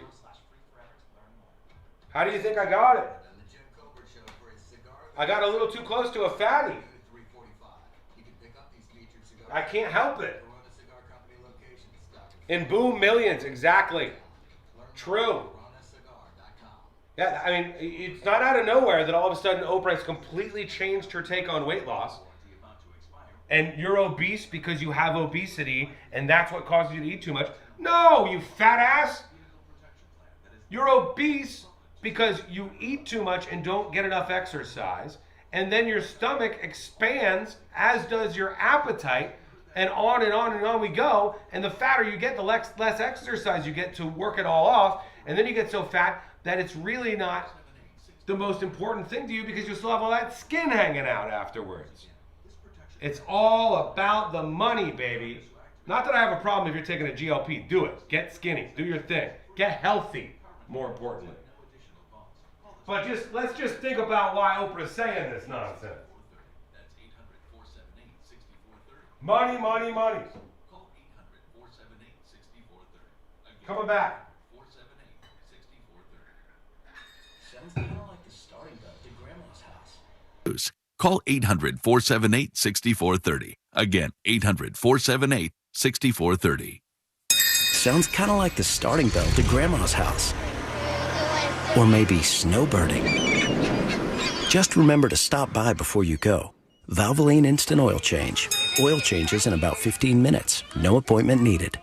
Now that a new year is here, start 2026 by showing your gratitude. iHeartRadio's Thank a Teacher, powered by Donors Choose, celebrating the incredible impact of public school educators. Nominate an outstanding teacher in your life who's gone above and beyond for their students to be among the winners of $5,000 to stock their classroom. Teachers give their time, money, and hearts to help students succeed. Help us say thank you to the educators shaping our future. Get all the info and nominate a teacher who goes the extra mile today at iHeartRadio.com/teachers. Real Radio is on Instagram at Real Radio 1041. Sponsored by the law offices of Anajar and Levine Accident Attorneys. Call the law offices of Anajar and Levine at 1-800-747-FREE. That's 1-800-747-3733.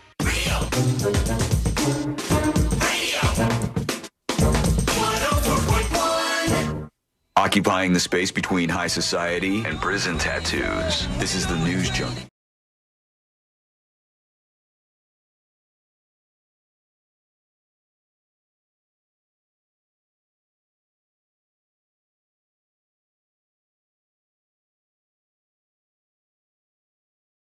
Next episode is on the way. All things happening in the world of entertainment and beyond.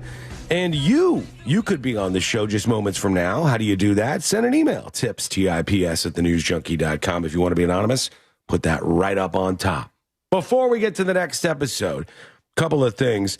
One thing that went mega viral this week was, Courtney had showed it to me, there was this review from some Mexican restaurant. Did you guys see that at all? Like, the Border Cantina restaurant review? No. Oh, my God. There was a review. Let me see if I can bring this up. Border Cantina. And it was supposed to be from this restaurant. And the restaurant, like, absolutely gets slammed by this reviewer, but it's all for the dumbest reasons ever. And it just went absolutely mega viral. I'll have to find this somewhere because the people who posted it, they were like, the owners, and they said, oh, you're so upset about these things. And they go down the list of complaints that the people had. The complaints were that they were served too much food, that they filled up on the free chips and salsa beforehand, and like all the complaints were things that were good. And Courtney goes, did you see this? This thing's viral. It's everywhere. It was all over Instagram. It was all over all these social media platforms. I don't know what this show has done to my brain, but I'm immediately skeptical. I'm like, those all seem like good things. I wonder if that was the owner of the business Facebook posting this. Instagram, Twitter, y'all see this? Like, I can't believe they had such great service and served me so much free chips and salsa. Right. They go, I was expecting just to have a regular margarita, and this thing was much stronger. And I had so much food, I had to carry it home in 2 to-go boxes. Yeah. And that, like, the bill came so quickly, I didn't have enough time to get my credit card out. And, like, wait, hold on. All of these things seem like positives here. I'm going to drag it up and we'll read through it in a moment. But I just, from this show, my radar is always pinging, and I'm always a little skeptical about stuff. We'll see what you think. Right now, let's get into it. Let's do the next episode. Because there's a lot on TV, and you can't possibly keep up with all of it, even though you should, because what else are you going to talk about? That guy, we went to the bathhouse together. We engaged in mutual masturbation. We were doing drugs. Nothing. Weather's nice. It's time for the next episode. With me! Is that how you got sick, buddy? It wasn't that. No. No. Could have helped, though. I mean, one never knows. One never truly knows. The next episode brought to you by Home Loans Radio, the Home Loans Radio Show, and thatmortgageguyDon.com. If you're looking to get out of that renting situation and invest in a house, well, he is the expert that's going to walk you through the mortgage process. There's a lot not to know about it. There's a lot I still don't know about it, and I've been through the process. What an idiot. Still don't know what an escrow is. I mean, I have an idea. I know what the overall theme of an escrow is, but I don't know how ours works at all. That's why you have to have a guy like That Mortgage Guy Don. He will demystify the mortgage business and help you get into that dream home. Hit him up now at thatmortgageguyDon.com. Don't miss the boat, compare your quote with thatmortgageguyDon.com. All right. 106 years ago today. I know that's a big one, but it was a big story. 106 years ago today, it was 1920, January 16th. Big thing went into effect here. It's a dark day in America's history. Did the stock market crash? No. It would affect you and me. Probably Alejandro, maybe a little bit. I don't know how he likes to how he parties. Prohibition. Prohibition. Yeah. Oh, you know how I party. Went into effect in the United States. It was in effect for 13 years, and it started 106 years ago today. 65 years ago today, Mickey Mantle signed the contract that made him the highest paid baseball player in the American League. How much was it then? Ranking at $75,000. He was number one at $75,000. How much does that Japanese guy make now? Oh, millions. like 50 million a year. They do say it would be $628,000 in today's money, but to compare, Ted Williams, who had just retired, had been paid over $100,000 in a season, and Babe Ruth had a peak salary of $80,000. Woo. So, things were different. And 10 years ago today, NASA news, the first ever flower grown in space, a zinnia, bloomed aboard the ISS using the NASA veggie system. So if NASA were participating in that Instagram bit or Facebook or whatever that's going crazy, where everybody's like, show me you in 2016. Everybody's posting pictures of 10 years ago. NASA could post pictures of that little flower and then space bucks. Right. Likes, subscribes, whatever you got. I've seen that trend. People are like, this is me in 2016. This is me. And I have not posted anything. No. I would have to go through and find and see what was I doing 10 years ago. 2016, not totally sure. Golden Globes was last weekend, and one of the moments that you may have missed, I know I missed it, was that I guess Pamela Anderson kind of spotted Seth Rogen and bolted from the show. Yeah. I heard she doesn't like him. They're beefing, and I didn't realize that was a thing, but it makes total sense. It's because of that show that I think a lot of us watched, Pam and Tommy on Hulu. Right, yeah. And I know he acted in it, but I guess I didn't realize that was kind of his show. Rogen never secured Anderson's blessing before making a show about, in her own words, the worst time in my life. So when Anderson showed up to the Golden Globes last weekend to present for Best Actress in a Motion Picture, Musical, or Comedy, she kind of Irish goodbyed after she spotted Seth Rogen, telling Andy Cohen on Watch What Happens Live that until Rogen publicly apologizes for profiting off her exploitation without her permission, she's always going to find him yucky. Damn. A couple of years ago, one of the big things we were talking about on the show here was the relationship between Amy Robach and TJ Holmes of Good Morning America, and how they lost their jobs because of it. That's right. That was a big scandal at the time. They found out they were dating, and weren't they both cheating on their partners, C-Line? Yes, both with each other, and usually a lot of times relationships like that don't succeed. Right. However, not only are they getting married, but a source tells Us Weekly that not only did they not invite their former colleagues from Good Morning America, but they have invited their ex-spouses, Andrew Shue and Marilee Fiebig.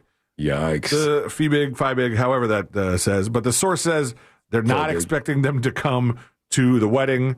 They announced they were engaged on their podcast, Amy and TJ, back in October, after being fired from their hosting gigs in 2023 when people found out they were banging each other. Let me just tell you, I don't know what this makes me, but I would never want my partner's ex at our wedding. Nope. I don't want, not gonna happen. It makes it normal. Yeah, right, but no, we're friends now, Alejandro. We're friends. No, not gonna do it. No, Sorry. I wouldn't have gone for that either, but I don't think I had any worry about situations like that. By the way, on Twitch, I was banned for a joke. Says, I have a feeling if Seth Rogen gave Pamela Anderson some money, she would be okay with it. I think her problem was he didn't even approach her and ask about her input or what she thought about it or try to get her view of the incident. And she's got a point. First of all, Seth Rogen is pretty hateable to me. I think he's really annoying and really out of touch and fairly overrated, but that's just me. But Pamela Anderson is one of I like his show. She's one of the only. I didn't watch that. I heard it was good, but what's it called? The Studio. The Studio. She's one of the only people, one of the only celebrities. Pamela Anderson is who is not lying to you when they say that their sex tape was not meant to be public. It was stolen and it was released in a revenge porn way. All the other celebrities lied about that afterwards, but hers legitimately was stolen from her. So, I get it. Was Paris Hilton's one a leak, or that was, or maybe it was just without her blessing? Yes, because it was from Rick Solomon, the guy who was in One Night in Paris with her. Yeah, I sound like an expert on the topic. I only know about those two. I promise. All he had to spend was one night in Paris, and then space, not even space bucks, real bucks. Yeah. I saw like an ad for this new TV show the other day, and I was like, I read the blurb on it, and I wasn't sure about it. It's called Ponies, and I think it's about it's Emilia Clarke, who stars as a Cold War era CIA agent undercover in 1977 Moscow. Alongside, she's from Game of Thrones. That's the dragon lady from Game of Thrones. Yeah, alongside Haley Lou Richardson's character Twila. And after their husbands die under suspicious circumstances, the women go undercover as operatives to investigate. And I go, it could be good. I don't know. The name's a little weird. Ponies, it's like persons of no interest. Yeah, then you're telling somebody, you're like, what show are you watching? Well, I've been watching a lot of Ponies. Yeah. And Not My Little Pony, but just regular ponies. Sean can't stop watching Ponies. He watches Ponies nonstop. However, I don't know if maybe they don't have enough buzz, but this salacious number makes me rethink. Like, maybe I'll check it out. But Emilia Clarke opened up about a painful on-set injury while filming the new Peacock series when she said she broke a rib during an intense day of shooting sex scenes. All right. Offering behind-the-scenes details about the physically demanding experience. She said in an interview with The Wrap that she suffered the rib injury while filming the scenes for Ponies. 3 men in a number of hours was the quote. She said of one shoot, just keep bringing it. I'm going to sit on this thing, and you're going to bring them in, and we're going to pretend to have sex. I broke a rib that day. Her co-star confirmed, said she really did. She's such a tiny little sensitive person. Her body meant she broke a rib. Clarifying later, it wasn't a full break. It was just popped out a little bit. Popped out? I think it's probably just like a crack, like not a whole snap off. But when her doctor asked how she got the injury, she answered, sex times 3. Mm-hmm. I don't know who the hell talks like that, but apparently people who have sex 3 times in succession. That's who. Yeah, yeah. You wouldn't know about this. You would never talk this. You wouldn't know about it. Oh, I've had sex at least 3 times. All right, in succession. Well, no, just total. But all right. I'm getting up there. We know at least once. We met the kid. Mm-hmm. Speaking of having sex 3 times, I'm sure this guy has to deal with it because Neo, I think the rapper. Are you a fan? He's fan an of Neo? R&B guy. I think I would call him R&B. Okay, the singer, who they call him a singer here. 46 years old, so sick. Noted he chose to pursue polyamory after the ugly divorce from his ex-wife Crystal Renee.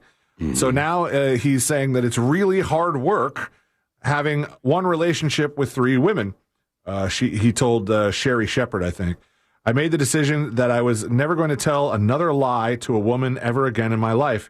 I own the thing that I did in my marriage to mess it up. I own it completely, and I decided I didn't want to be the reason anybody ever felt like that again.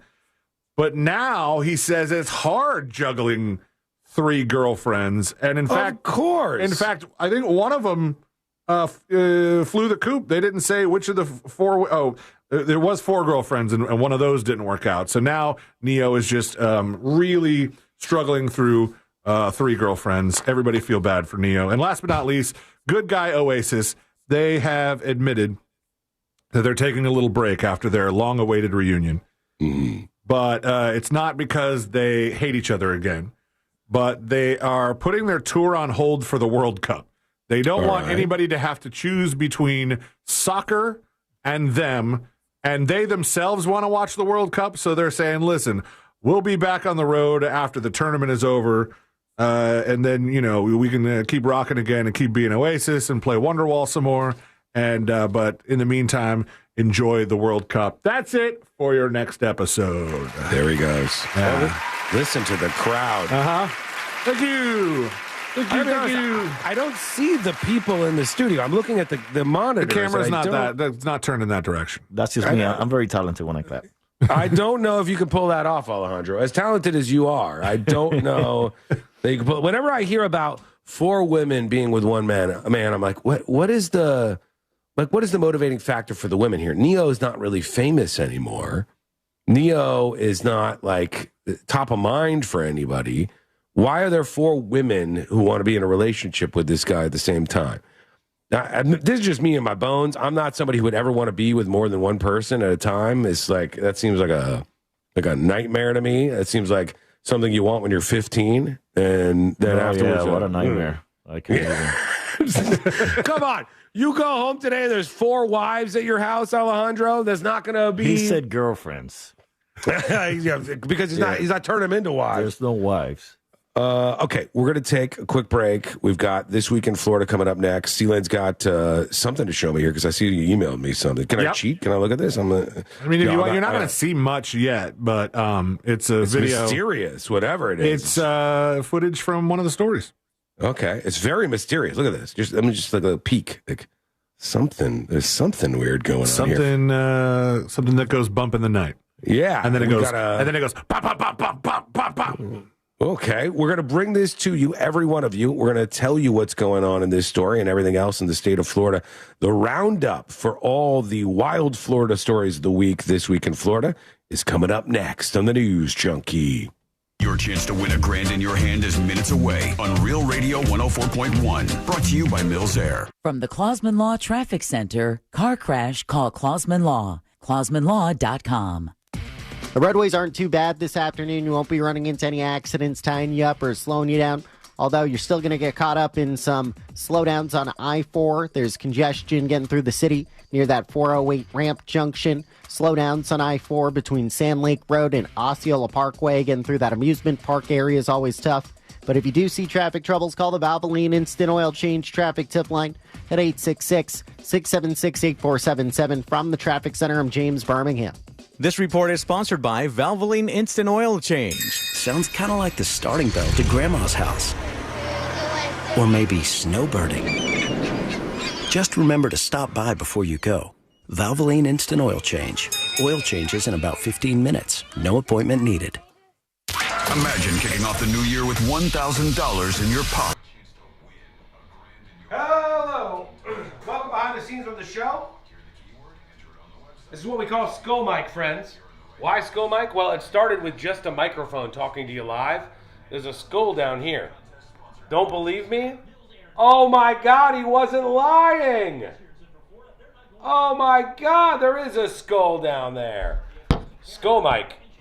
And now Skull Mic has not only a camera, but a camera that can follow me around in the studio.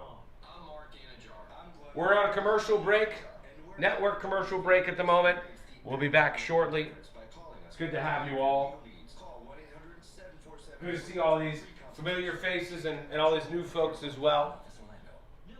Hope you guys have an exciting weekend ahead of you. Creamy, the cameraman. Yep, Creamy is the guy who controls the cameraman in the studio. Somebody mentioning him. He's hanging out. As always, he's been doing a bang-up job.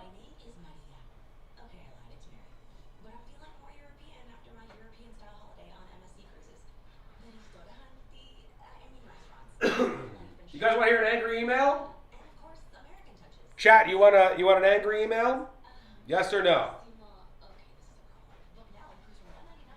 I'll share an exclusive angry email with you if we have enough interest. If not, I'll skip it. Yes? Skull Mic is great bonus content? Well, I'm happy to bring it to you. Yes, all the tea. Giddy up. Every time he cuts his own hair, that's $50 right in his pocket. If Jack sees DIY buzz cut. Yeah, I got an angry email, and I want to see if you guys agree with me that this is stupid. That this person's complaint is stupid. All right, I've got an angry email. Yes? We can work with that. Mobile carriers message and data rates may apply. Bring it. Hell to the yes. All right, here we go. I'll give you an angry email. My dream wasn't a mansion. It wasn't a yacht. It was a 250cc Kawasaki dirt bike. A lot of people emailed about this. This person was mad. Anonymous, please, it says. I don't need you to read this on the air. Which is always like, what a way to start out your email. Like, I don't need you to read this on the air. Kiss my ass. I will decide if I read it on the air or on Skull Mic or not at all. I don't need you to read this on the air. But please understand that saying someone died from this community is simply a bad joke. It's not funny. I heard it on the show and immediately didn't feel it was real. But it was real enough at the time for me to be concerned. The podcast community in Orlando has loads of respect for Pinkman, and I know that at least 2 people woke up thinking that something awful had happened. Thankfully, it wasn't true.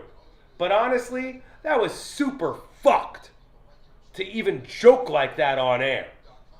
And I'll find something else to do with my time if you want to pull more shit like this again. It's effing dumb, and you know it, says this particular person. They're angry that I made a one-off line drop just to throw a little confusion wave out there that said Joshua Fowler had passed away, which is obviously funny for a couple of reasons. One, because it somehow fooled a couple of people, but 2, because do you think that if Joshua Fowler died, the only thing that would happen on this show is like one random mention? Like, oh, by the way, he's basically the 4th member of the show. He was here, not quite as many days as Sabrina last year, but boy, run for her money. And I'm gonna be like, hey, Rip Fowler next.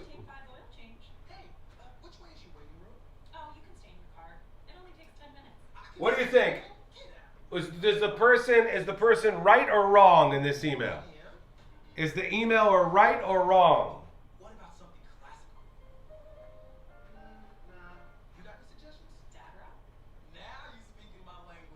No one cares about Josh? Don't be rude. I agree. Stop joking about Josh. You don't care. What if he had died, though? Well, if he had died, it probably would have been very different, wouldn't it?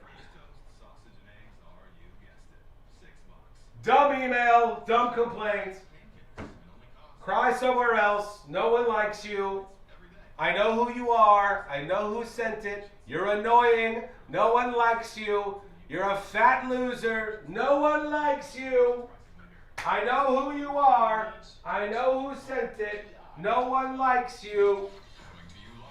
Back in a moment. Substitutions not valid with other discounts or promotions. Prices may vary. For all your plumbing needs, go to modernpi.com. Coming to you live from the JustCallMo.com studios. Injured on the go? Just call Mo. Need help after an accident? Visit JustCallMo.com or dial 1-800-CALL-MO. This is WTKS-FM HD1 Cocoa Beach, Orlando. An iHeart radio station. Guaranteed human.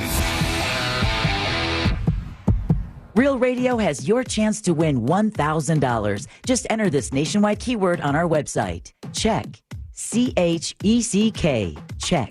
Enter it now at realradio.fm and answer your phone if you get the call. Good luck. Real Radio 104.1. Forever hovering over life's great dump button. You're listening to the new.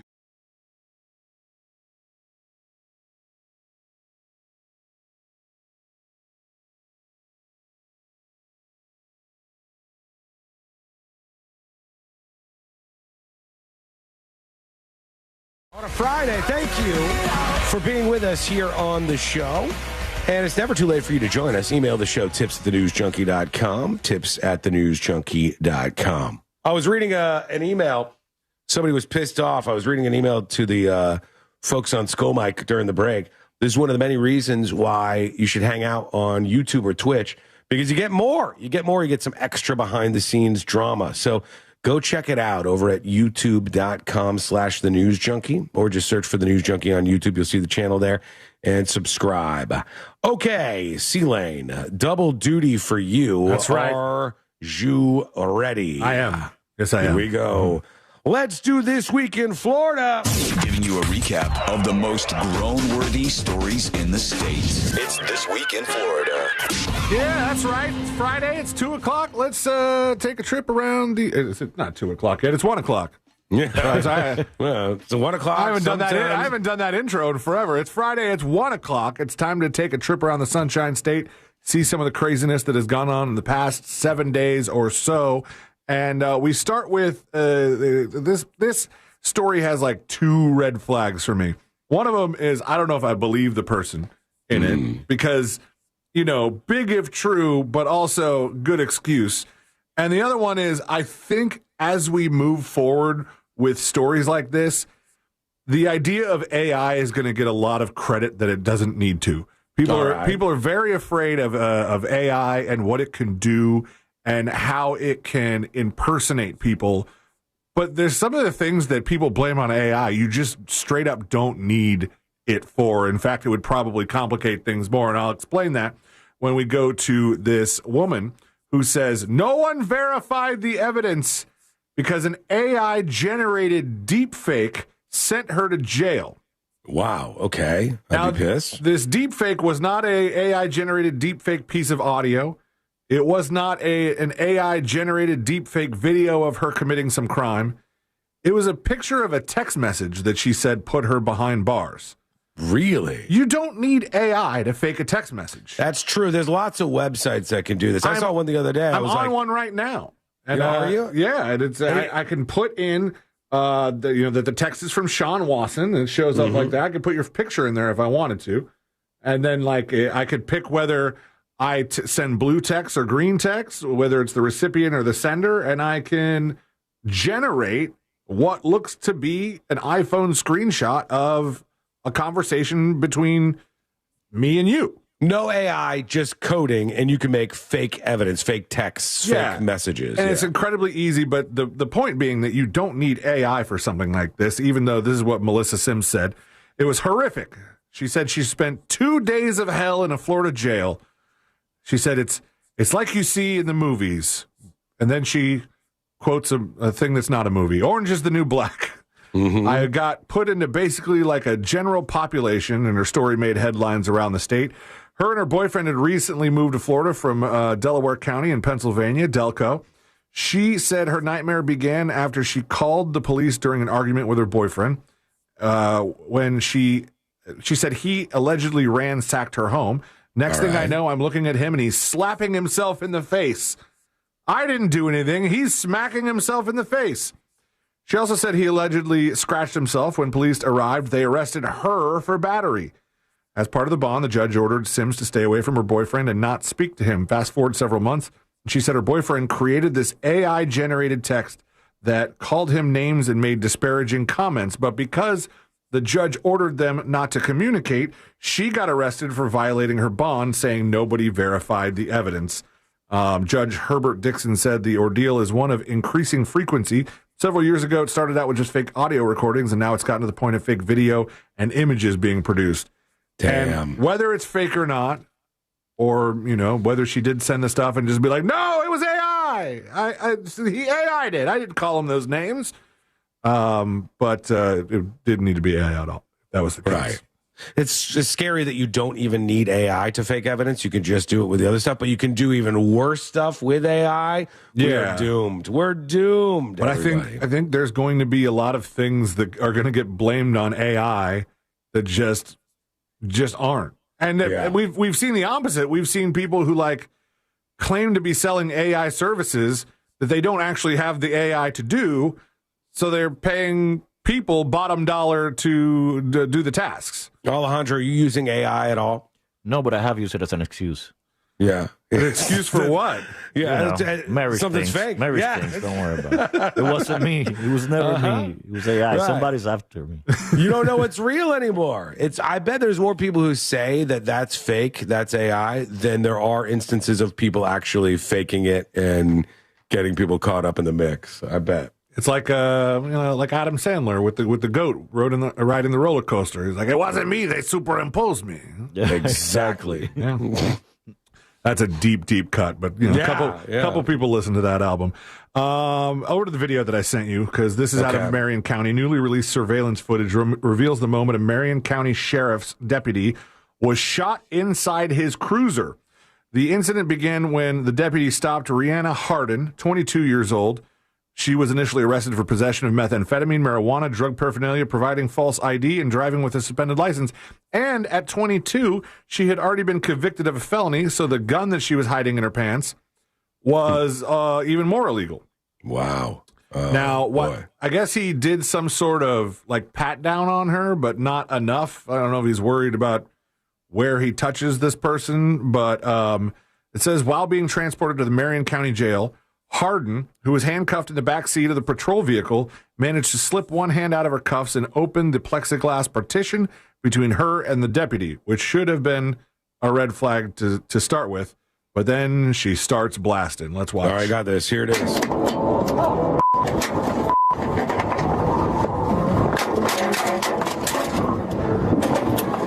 It's her in the back seat.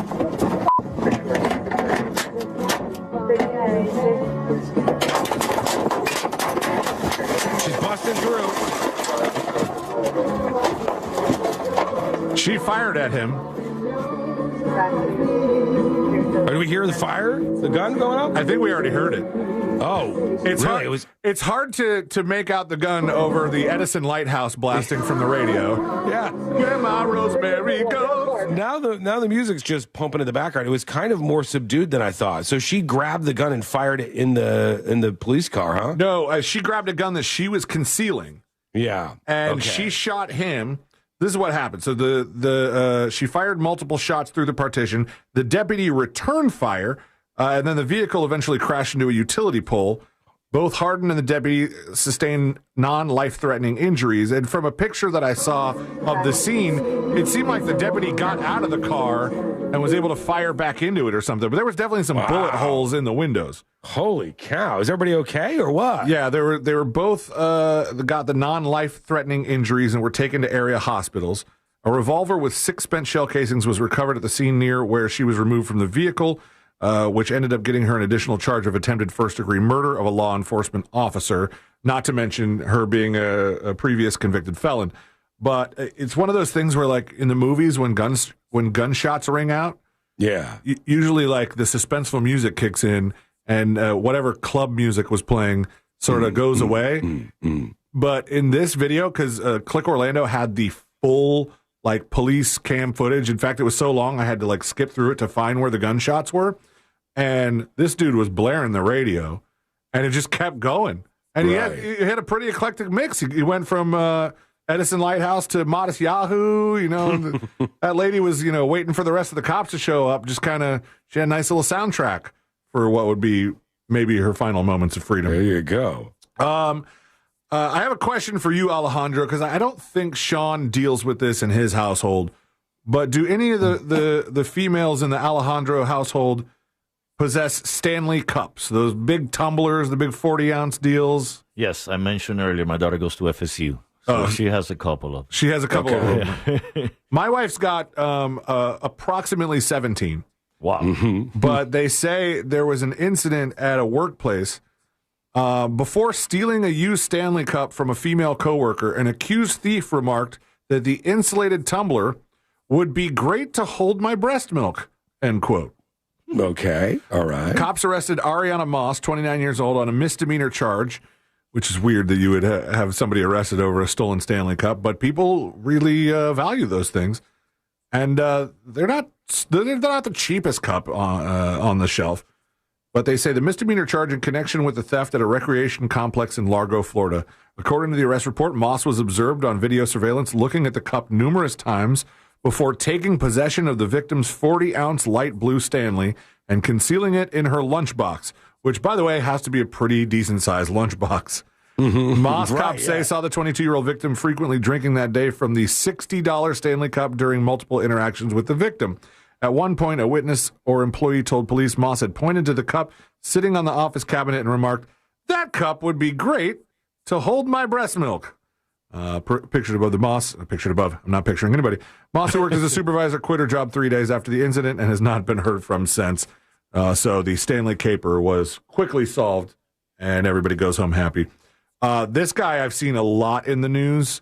In Altamont Springs, they had to pull this driver over, and they found that they had one of those obscure license plate things. Yeah, we talked a lot about what's allowed to be on your license plate and not on your license plate. That's what they actually made those rules for. This is 100% what the rule was for, because officers on patrol along Ronald Reagan Boulevard noticed a vehicle with an obscured license plate and initiated a traffic stop.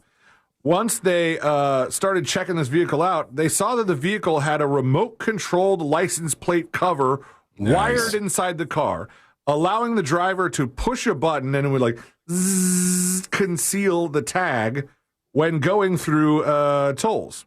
Florida law prohibits drivers from altering or obscuring license plates.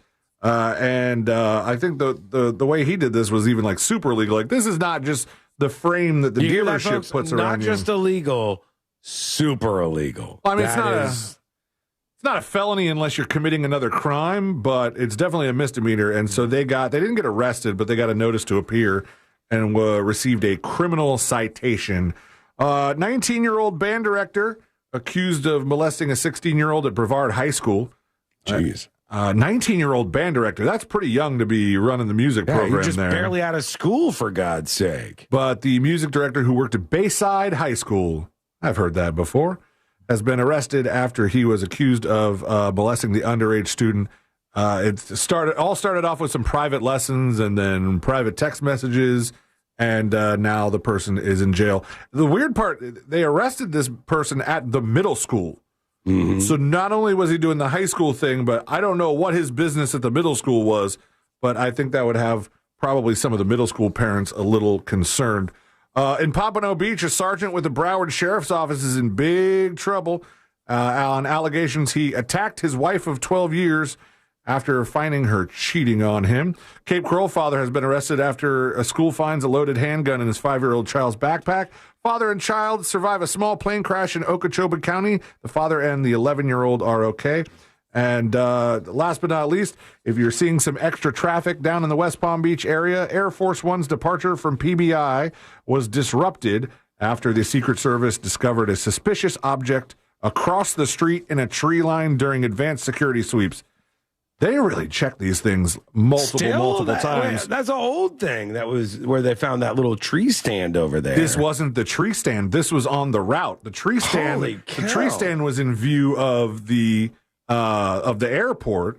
Press Secretary Carolyn Leavitt said a further investigation was warranted and the presidential motorcade route was adjusted accordingly, but apparently caused all kinds of disruption traffic-wise. That's it, friends, for This Week in Florida. There he goes. 2 segments in a row, and now he'll retire for the rest of the show. He's done his work. It's just me and Alejandro from here on out. You wish. I'm here. Yep, we're just moving forward. We're going to be throwing fireballs at you. When we come back, a press conference moment that I have to play for you because I want to know how everybody feels about this. It felt like a gotcha to me. I feel like this is a gotcha, but I want to play it for you to see what you think about this moment, and that is coming up next on the News Junkie. Real radio. Real radio.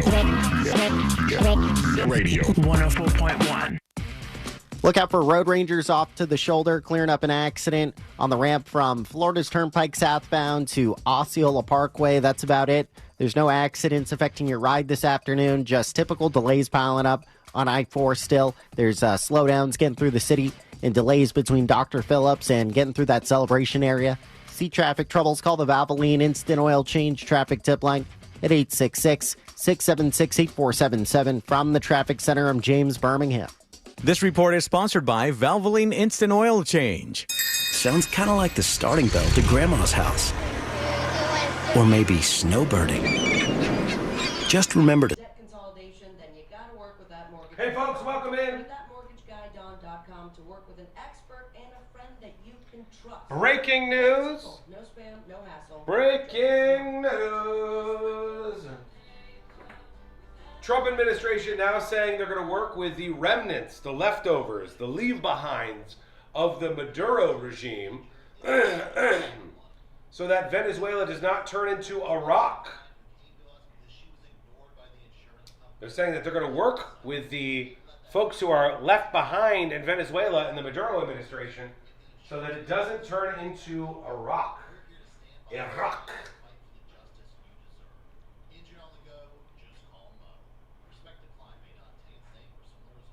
Hello, everybody. Welcome on in. So good to see you. The weekend is upon us. Mr. Predicto, is it going to be a great weekend? Mr. Predicto answers all of our questions for us. Mr. Predicto, is it going to be a great weekend?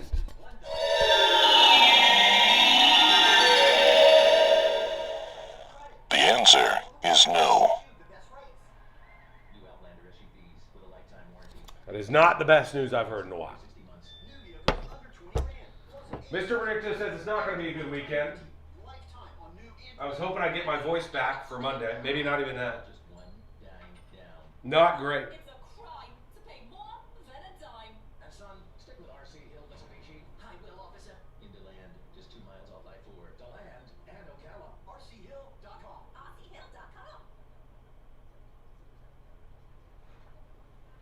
Not good. Not good.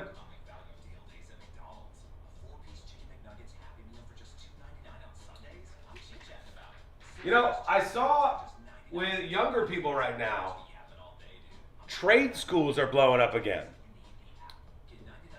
Trade schools are much more popular than they have been in the past. All of a sudden, a lot of Gen Z people scared of like technology and AI are going to the trade schools to learn things like how to fix boat motors, how to fix airplanes, how to become an electrician, how to fix cars and do body work. A lot of young people are really getting into the trades as of late. Not radio, though. Not radio.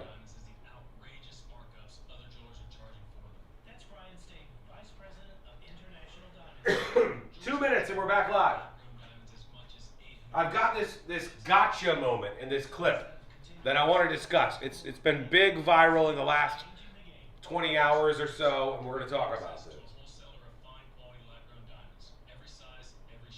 Yep, because they see millennials drowning in student loan debt. Yeah, it's true. That's true. I mean, they see people going to school and building up school debt for $70 million.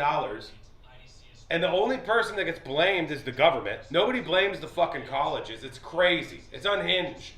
The colleges charge people hundreds of thousands of dollars for absolutely worthless degrees. And then afterwards people are like, I blame the financial institutions and the government. No, there's no like directed anger at the colleges. Not one single protest where somebody knocks over a trash can, any level of violence over knocking over a trash can, where somebody says the colleges are charging too much money. But the kids are smart enough to see it. They'd rather fix golf carts. Making trade schools eligible for Bright Future scholarships was a great idea. Okay, we're coming back right now. I want to play this clip for you. I want to see what you think about this. I want to see what you think if it's a gotcha or not. I'm so close to the weekend. I just got to get my voice right over that line.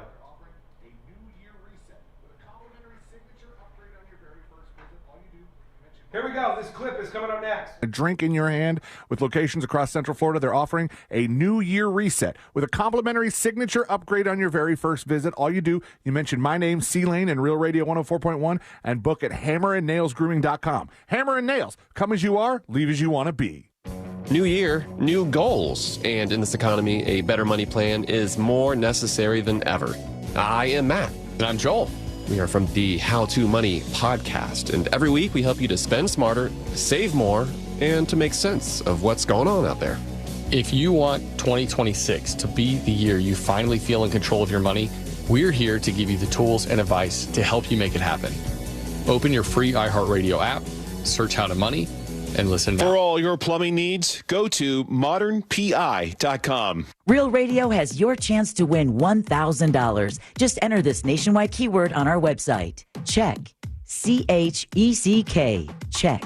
Enter it now at realradio.fm and answer your phone if you get the call. Good luck.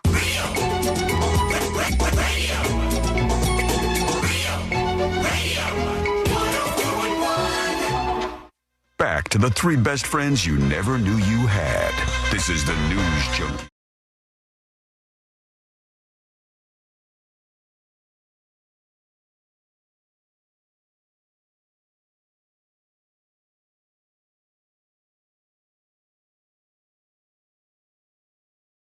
This was a gotcha moment, or if it was a fair question. I'm going to play that clip for you, and you can decide. We'll also get to you. More emails flying in today during the show. Welcome into the world's most viral newsroom. Learn more about the show over on thenewsjunkie.com.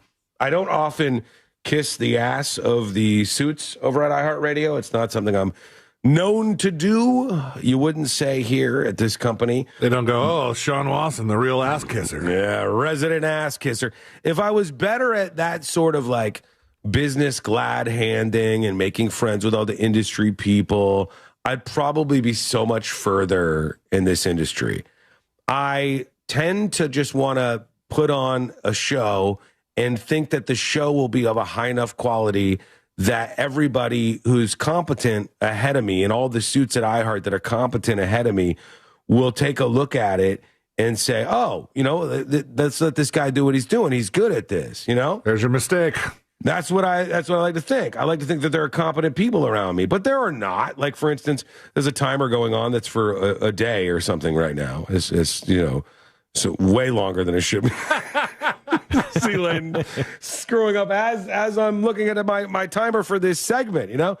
Incompetence is surrounding me. Oh, my gosh. You've never made a typo. But but that's better. There. I will tell you that the streaming service for music that a lot of you use, Spotify, is doing that old Netflix thing where they're jacking up the prices more and more. Oh, you were paying $9.99, now you're paying $12.99. You were paying $12.99, now you're paying $14.99. Up and up and up and up you go. And I will tell you, I use, as of late, even though I have a YouTube premium subscription, iHeartRadio, and we've been using it in the car, and it's free, and it's better in every way. And I'm not the suit guy. I'm not the ass kisser guy, but I swear by it now. So don't pay any more to those stupid companies. Come on over to iHeartRadio, and while you're there, subscribe to the podcast. Search for The News Junkie. Talked to one of the suits yesterday at iHeart. Had a long conversation, and I'm always wondering when they want to get on the phone with me, like, "Hey, Sean, we want to catch up with you today." I'm like, oh. I start to think. I'm like, what is it about? What drama have they caught wind of on the show? You know, what's going to happen here? And I usually think ahead of time. I'm like, all right, let's see what I'm in trouble for. Last time it was excessive use of a couple of words on this show. And to be fair, they were right about that one. They were right about that one segment.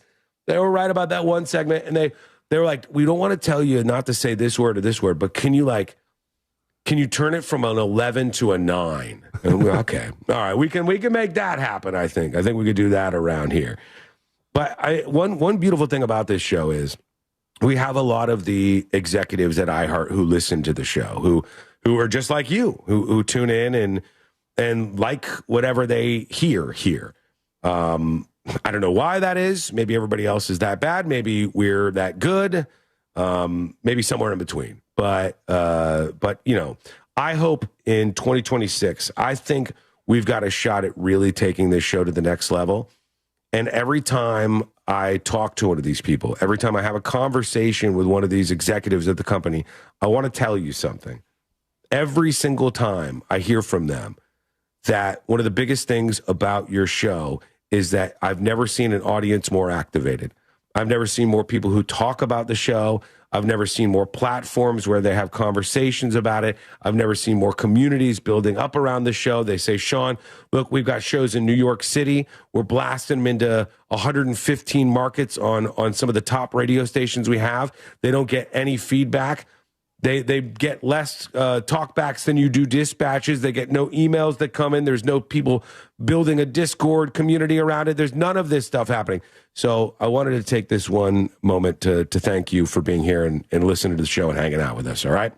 We appreciate you, and it's because of you we can do this. Remember that phone call you had for the other job that you were doing? And you're like, I got this phone call I got to take after the show, and I think they're just going to get rid of me. I think they're going to fire me. But, you know, I don't know. I just think, and they were like, we want to give you more money. Yeah, every once in a while. That doesn't happen as much as it should. Yeah, every once in a while you get a little surprise. You get a little extra like that. We don't all have the joy of Alejandro's life, where half the executives don't even know what he's saying on the radio half the time. Oh, yeah. You know? No, maybe that's why I took a 3-month break last year. That's true. He did get it. I knew as soon as you started that. Waiting for it. I knew as soon as you started that you forgot Alejandro got laid off and then rehired. I'm sorry. I forgot Alejandro got what they call the dream setup, where they give you money to leave and then they beg you to come back. Yeah, what a dream. Yeah, it was a dream. Look at it. He's in demand, folks. The guy's very good at his job. And it was right in Christmas season, too. So, I mean, I can't complain. Vacation was nice. But doesn't it feel nice to have them get back on the phone and do a little begging to get you back? Doesn't it feel good? No, they don't beg. Not me. No, they didn't say, come on, please, we need you. Nothing. Like, you're still unemployed? Yeah. You want to not be? You want to come back? What are you going to give me? Nothing. Your job. Okay, yeah, I'll be back. They want me there. They just brought you back. They gave you nothing extra. All the same. All the same. Oh, except on my records now it says I've been employed for 1 year instead of 10. Yeah, they say we don't know how to fix that little number there, so you're just gonna have to start all over. I like how they say something like that. Yeah. We don't know how to fix it. Like, doesn't somebody make this software somewhere, and then you can just tell them to remedy that? I'm like, just put a 0 after the 1. No, it's not doable. There's somebody somewhere with an administrator account that is able to change the number, you know? No, I'm sure it doesn't. Just not doable. Well, this is life in the radio fast lane, as it were. And we want to hear from you. What do you think about all of this? Do you like Alejandro on the show? I think the answer is yes. Chat, what do you think about Alejandro, chat? Nothing but good things on the texting service. Yeah, he's a good guy. Talented dude. You know, he's been in, how long have you been in radio now for? 10 years? Or 10 you years, worked, yes. this is the first radio company you worked for, Alejandro? Yes, first radio. I went from the Army to the morning show. Was there a show or something that at one point in time that you were interested in? You're like, that makes me want to be in radio like that? Was there something that brought you into that one? I don't want to sound crazy, but I was listening to you guys. No way. Yes. Come on. No, this is how I'm going to prove it's true. Okay. Sean mentioned the Connecticut School of Broadcasting. Mm-hmm. And I had the GI Bill after the Army, so I went there here in Orlando, and that's how I ended up here in iHeart. Really? Yeah. That's insane because I've talked so much smack about that company over the years. I know, but the Army paid for it, so I was like, why not? This sounds fun. And that's how I ended up here. Now we got no Connecticut School of Broadcasting. No, we got right after I went there, they canceled it. Nobody on the bench anymore. That's why they got rid of Alejandro and they were like, let's just get somebody else here. And they go, there are nobody else. There's nobody else. There's nobody else. Yeah. Oh, God. All right. We're going to take a quick break. A little inside radio for you there, friends. When we come back, we'll get to you, your feedback, your dispatches. Go to thenewsjunkie.com to record yours now. Oh, he pauses. Oh, I forgot to play the clip. This felt like a gotcha to me. This was at the White House yesterday, and they were talking about all the ICE stuff, and I know people get heated about the ICE stuff. It's got a lot of you fired up. It's kind of like the thing that can be divisive, which makes me not want to talk about it, even though I want to like kind of trying to iron things out, because I think we have like a new Al-Qaeda popping up in the country, which is basically middle-aged white women who are incredibly angry and wearing, one woman I saw, just to verify this, hold on.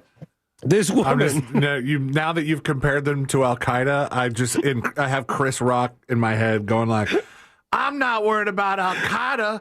I'm worried about Al Cracker. I can't play this because she curses so much, but look at this woman. This is one of the women. She was on the streets in Minneapolis. She has a broiler pan as a like a chest protector. She opened her oven and took the broiler pan out and put it on like a rope, and it's around her neck, and she's got a gas mask on. Like a kid playing cops and robbers. Yeah, and I want to like diffuse this a little bit. I want to say like, hey, ICE has been doing a terrible job of telling you like the positive side of what they're doing, explaining that this kind of stuff, these enforcements have happened under every president that you've been living under. And that nothing shockingly different is going on here. It's more aggressive, perhaps, than it was. And there's more of these incidents that have been videotaped. But like, I want to like bring everybody together, and like I want everybody to enjoy their lives more and not get so upset about all of this stuff.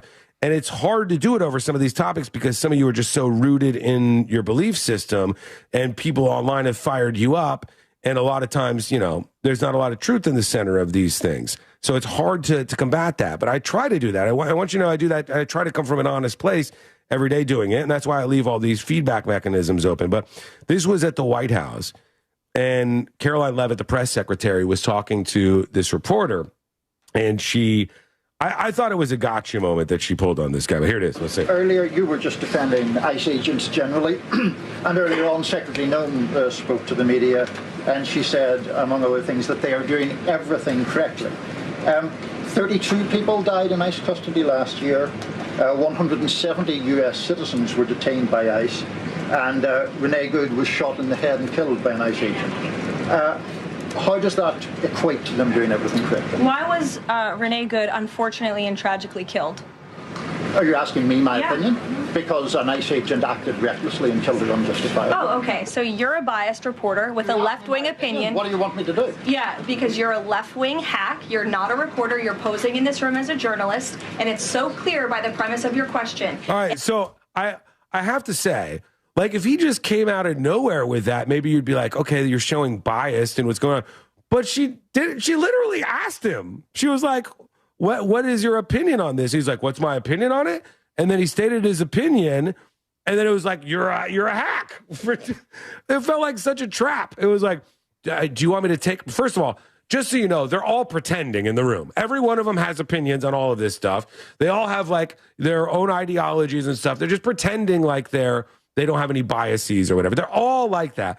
But it's a little funny to be like, what do you think about this? And when you ask the person their opinion, what they think, to be like, you see, and then go after them. I felt like she kind of roped them in on that. Detained by ICE, and Renee Good was shot in the head and killed by an ICE agent. How does that equate to them doing everything correctly? Why was Renee Good unfortunately and tragically killed? Are you asking me my opinion? Because an ICE agent acted recklessly. Oh, okay. So you're a biased reporter with a left-wing opinion. What do you want me to do? Yeah. Here's the problem. He's not even from America. I know. This guy. That's the problem I have. What is he, Irish? He did. She talked over it, but he did say, you asked me my opinion. What do you want me to do? Yeah, and he might be like the most biased, crazy left-wing reporter on the planet, but it seems kind of weird that you go, what do you think this is happening for? And then they answer, and then you go, aha, I got you. Wait, hold on. This feels like a trick my parents would play on me when I was younger. There's the whole thing that I've tried many times on Sealand, and it hasn't worked, where I go, I know what you did.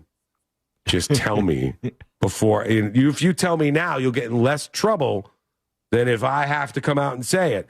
And it has never worked with him, Alejandro. Well, what are you going to do, ground me? I haven't made any decisions on what the punishment will be. It could be a wide variety of things, but if you want to tell me now, before I have to tell you, things are going to be worse. There has never been a situation where you've lived like, I am going to punish him. Not seriously. No. I mean, like. Well, maybe. What would you have ever done to warrant me punishing you? Nothing. Okay. You're trying it again. You're trying it again. Now that I'm thinking about it, I'm sure there's been something somewhere. I don't know what it is. I'm sure Alejandro's probably witnessed some things since he's been there. You've probably gotten pissed at me for some things, or been like upset that I did certain things in a way that you would not have done them or wanted them done.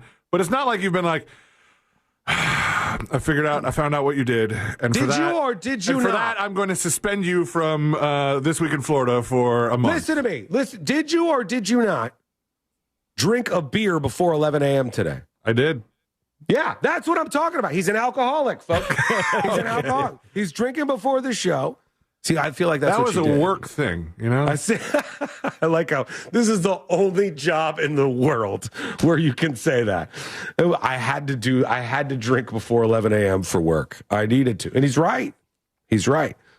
Well, there's plenty of jobs where they have to do, samplings, tastings to make sure that the menu comes out right. Mm-hmm. Yeah, that sounded good this morning. It just for what it's worth, it absolutely did. I did not expect that pink beer to be as tasty as it was on account of it was pink. Right. Yes. Oh, okay. We're going to play some of your dispatches, but we do have to take a quick break. We're going to take a quick break. We'll be back with your comments, your feedback on the show. We got jury duty coming up next. Anything you think we've missed this week, work it in right now with an email, tips@thenewsjunkie.com. That's all coming up next on The News Junkie. Real radio is. The Monsters in the Morning. This dude, Matt Rife, I think he's an odd-looking dude. I don't find it. Look, he ain't my kind of man. I don't find him attractive. The Monsters in the Morning. Real Radio 104.1. This is former Notre Dame quarterback Brady Quinn. Here's what's trending from the iHeart Sports Network. Presented by Allstate. Paulo Banchero dropped in 26 points with 13 rebounds, leading the Magic over the Grizzlies in the NBA's first ever regular season game in Germany. Same two teams play tomorrow in London. College basketball tomorrow, UCF takes a swing at number 1. They host 16-0 Arizona.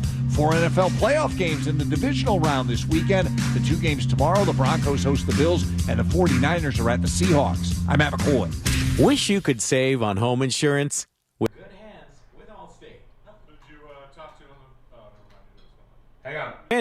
So what are you waiting for? Check Allstate first for a quote today. You're in good hands with Allstate. Health advice is everywhere, clear answers or not. Viome helps cut through the noise by showing you what your body actually needs so you can stop guessing and start knowing. Viome is a simple... Let's go, Mike, activate. How do we feel about Alejandro, chat? I missed your feedback. We like Alejandro? What do we think about Alejandro? I think he's good. I think his input on the show is good. I think he's got an interesting and good perspective. And after the passing of Joshua Fowler, somebody has to step up and take the reins. I want him to talk more? Okay. Last hour of the show, big Alejandro hour.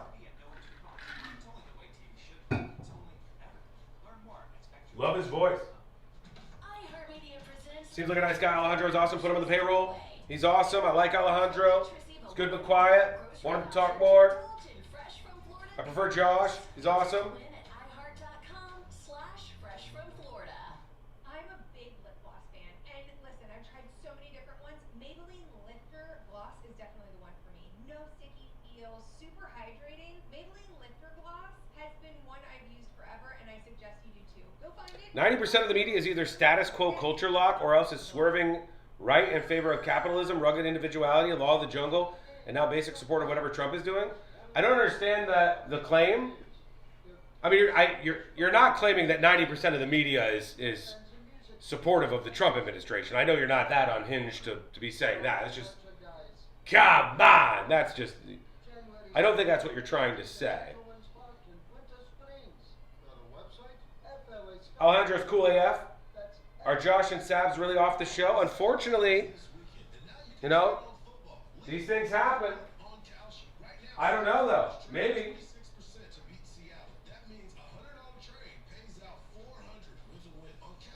His accent makes the show sound too smart. Huh. I'm disputing that 90% of American media is liberal leftist, which is bogus as hell. 90% is probably pretty fair, I think, is left of center media coverage for the American vote, as compared to the American voting base. I mean, just look at it. What percentage of reporters do you think voted for Trump? If it was 10%, I'd be stunned. When you wake up, if you have a left-wing point of view as you do, Dan, you probably don't realize the privilege you have that involves you waking up and hearing your opinion reverberated to you on most radio stations, including this radio station, by the way. Who's right-wing on this radio station? You'd probably say me as the most. And that's unhinged by itself. You hear your opinions reflected back on social media outlets for the most part, save for Twitter maybe. You hear your opinions reverberated back to you in all popular culture forums that I can really think of at the moment. You see your opinions reverberated back to you in the newspaper. Most local news is either trying to be nonpartisan, leaning more into bleeding than anything, or maybe leans a bit to the left, save for a couple of companies. Yeah, I mean, that's one of the problems. People who are left-wing just view it as the default because so many things reverberate back to them their opinions because so many people who work in media have the same opinions as them. That's not some conspiracy. That's just true. That's just accurate.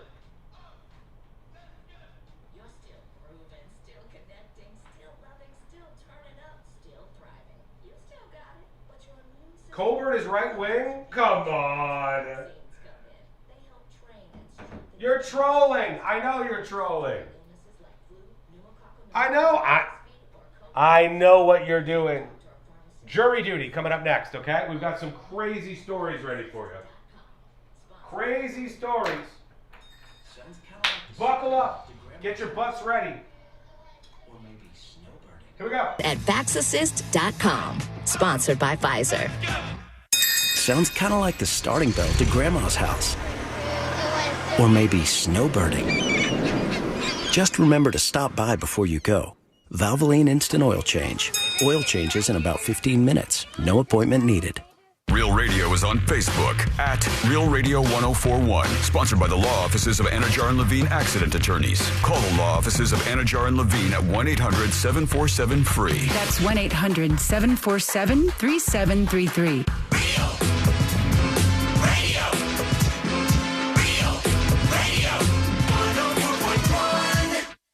He's smiling, and that alone should scare you. This is...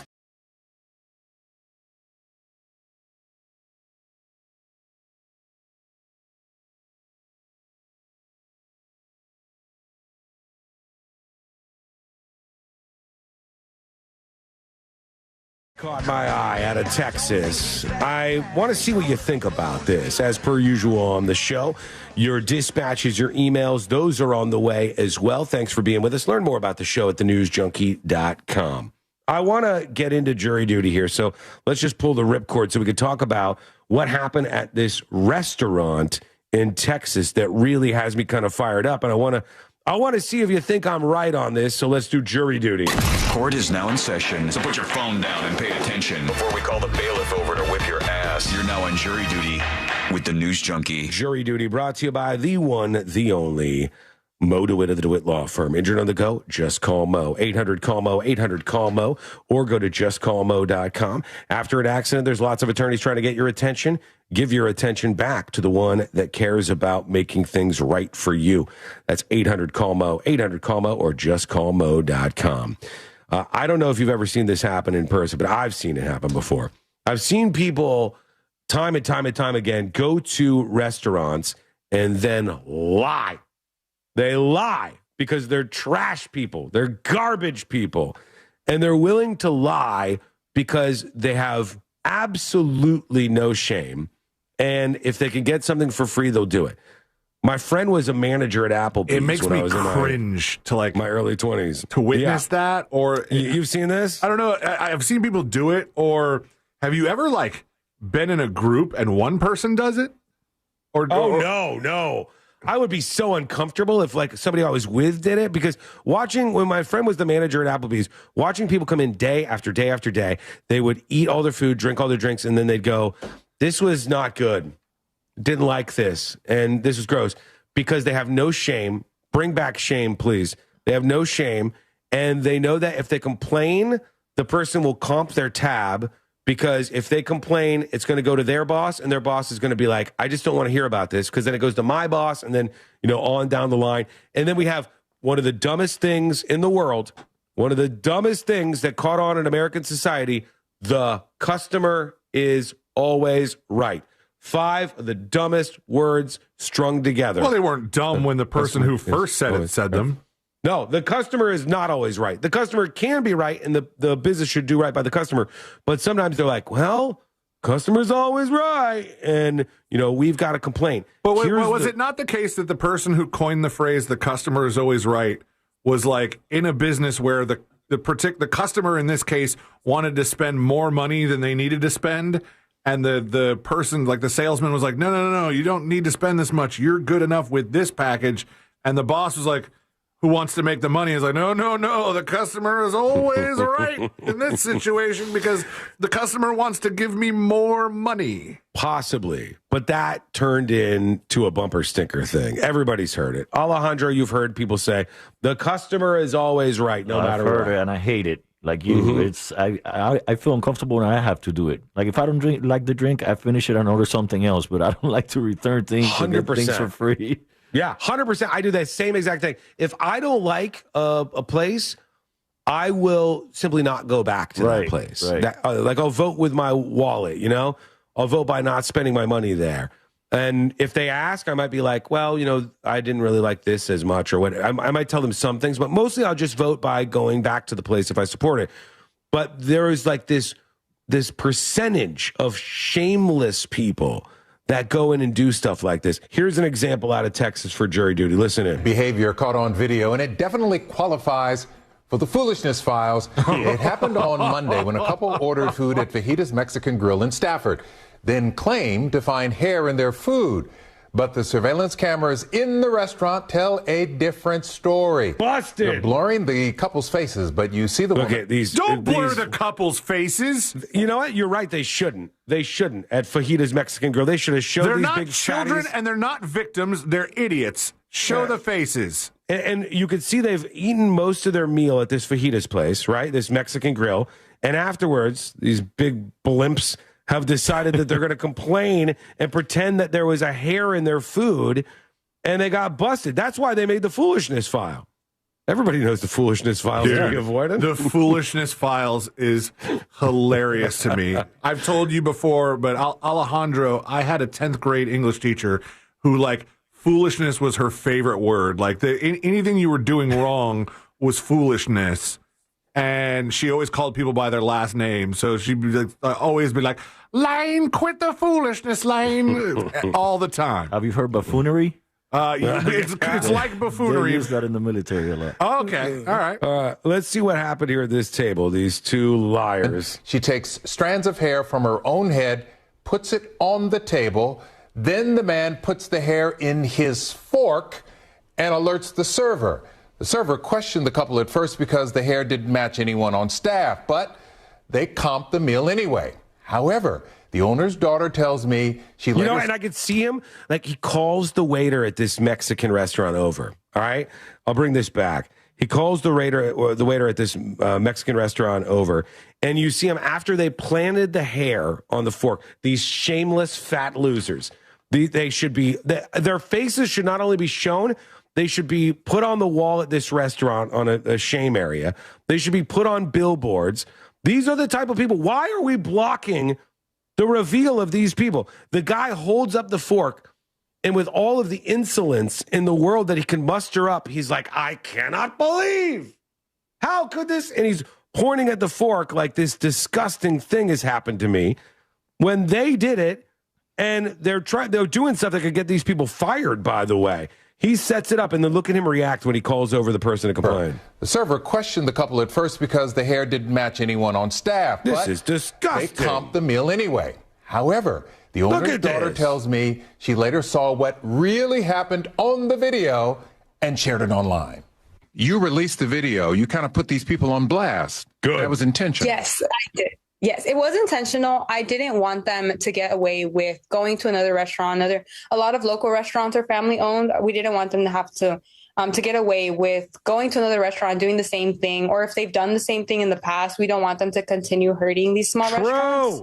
Putting folks on blast, Laisha says they decided not to press charges and let karma do its thing. Putting folks on blast in the Foolish Files. They put them on today. blast. You know what should happen to these people? This should be eye for an eye, full on. Like the people who pretended that there was a severed finger in their Chili's, they should cut off one of their fingers. Those people. They try to ruin. What was that? Chili's or Wendy's? I thought Wendy's. Yeah, it was Wendy's chili. Wendy's chili, and they put a finger in it. They got a hold of somebody's finger that was cut off, and they put it in their chili to try to sue them, and they lied. And mostly those people are unknown now, but some people still think there's like human meat in Wendy's chili. They should make these people pay. They should make public mockery of these people. This should be leading every newscast. Look at these big whales, these losers, these liars. You see them come in your establishment, never serve them. We'll get them down to fight and wait real quick. So they should shave this lady's head? In your laws? Yes. Shave make her eat head. hair. Yes. Shave her head and make her eat a forkful of hair as the punishment for this. We need to bring shame back or do something about it. Tell us what you think. There's your jury duty story for today. Join the show with the Dispatch at thenewsjunkie.com right now. Real quick, before we go to break, because I know we're up against one. Yeah.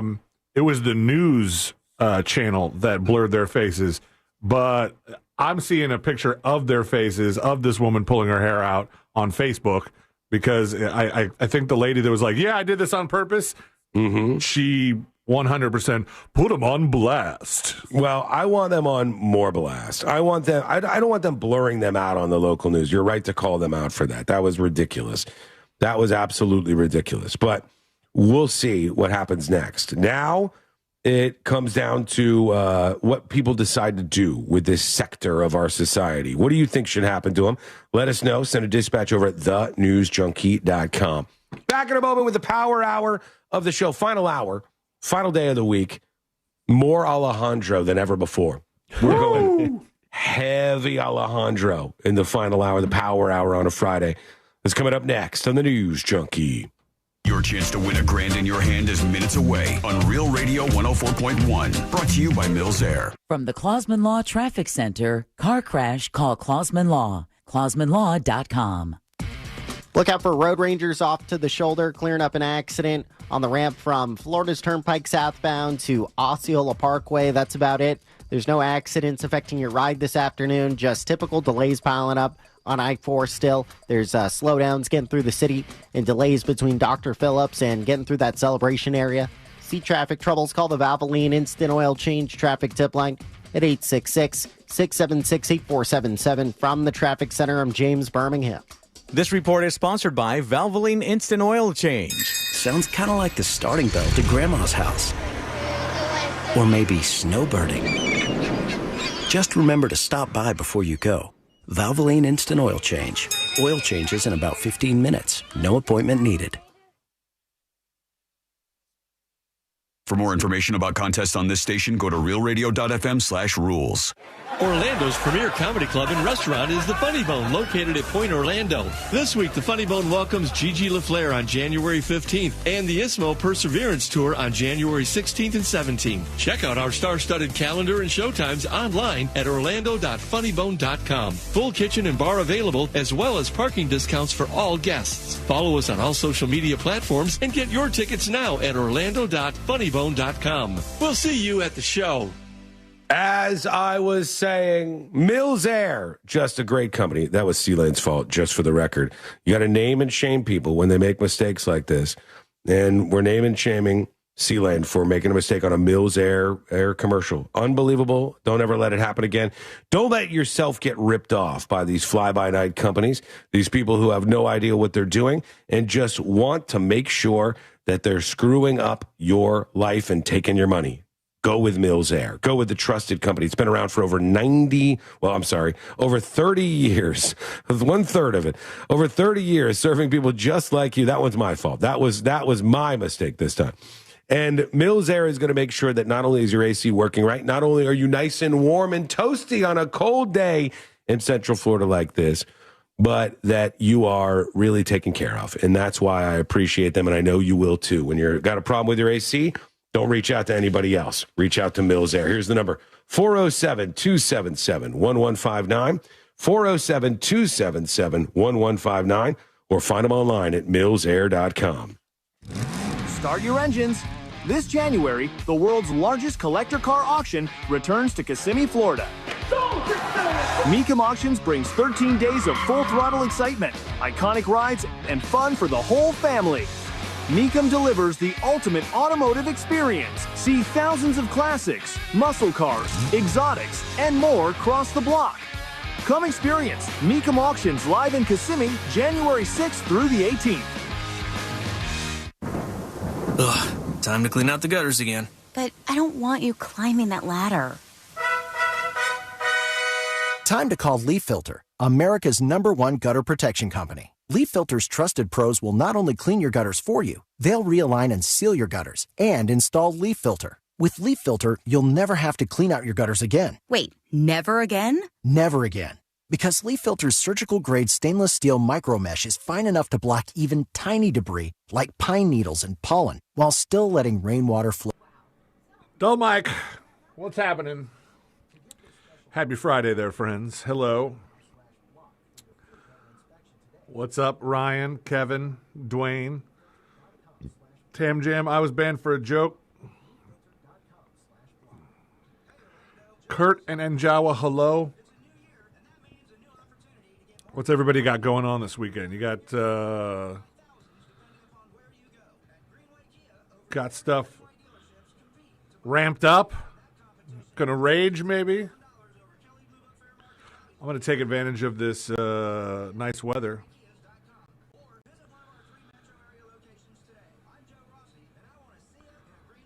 Beginning of my birthday week. Happy birthday, Janine. That's a reason to celebrate. Making some butcher boards. Is that like a charcuterie kind of thing? Are you making the boards themselves? Or are you just putting out the food that goes on them? Is this more of a woodworking or a culinary endeavor? Cat butthole. Chopping blocks. All right. Very nice. That's stuff that I wish I had time to try out a couple of times. I don't know that I would do a lot of it, but I had a family friend who, I do have people in my family who are very good at woodworking. But I had a friend that was really good at doing those things, where they would have they would make these really nice cutting boards where you have to glue all the wood together, but it's different tones that you're alternating, and then sand it down. And once you kind of sanded it, it looks like it was supposed to be like that. I always thought that stuff came out looking really cool, and there's something nice about knowing that some hard work went into it. Real craftsmanship. That's exactly how you make them. All right, see? I've watched a lot of YouTube videos where people make them. Where there was one good one I watched where it was I'm going to make a cutting board in 5 minutes, and then I'm going to make one in 5 hours, and then maybe there was a 5 days or a day or two or something like that, and it was very fun to watch somebody who's talented in crafts like that and has a lot more of the equipment that you would need for such an ordeal. But email me some pictures, clane@realradio.fm. I want to see. I like stuff like that. Coming back. .com studios. Got a question after an accident? Just call Mo. Visit justcallmo.com or dial 1-800-CALL-MO. This is WTKS-FM HD1 Cocoa Beach, Orlando, an iHeart radio station. Guaranteed human. Real Radio has your chance to win $1,000. Just enter this nationwide keyword on our website. Dollar. DOLLAR. Dollar. Enter it now at realradio.fm and answer your phone if you get the call. Good luck.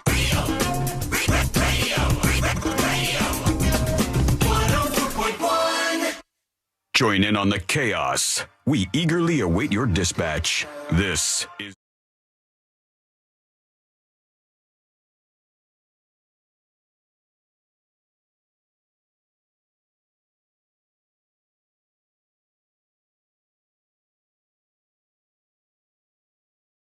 And we're happy to hang out with you in the world's most viral newsroom. Can't wait to see you with the dispatch in just a bit here. Record yours, video or audio dispatches at thenewsjunkie.com.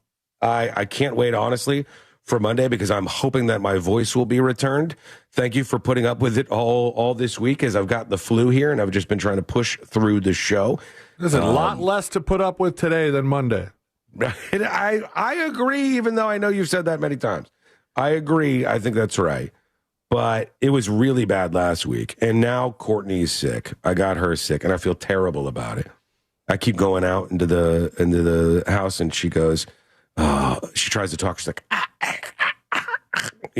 just completely can't even form a sentence or something. I feel so bad. But again, just a warning to you, be careful. Who's taking care of your fish? You didn't let Greg come over there in Sickville and breathe in your air, did you? No, not this week. Greg's coming. He takes care of the aquarium. He comes every other week, so he's here next week. So for now, he's steering clear.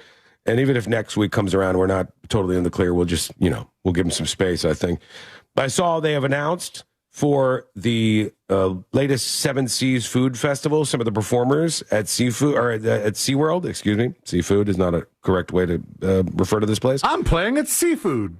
SeaWorld has released their music lineup for the Seven Seas Food Festival.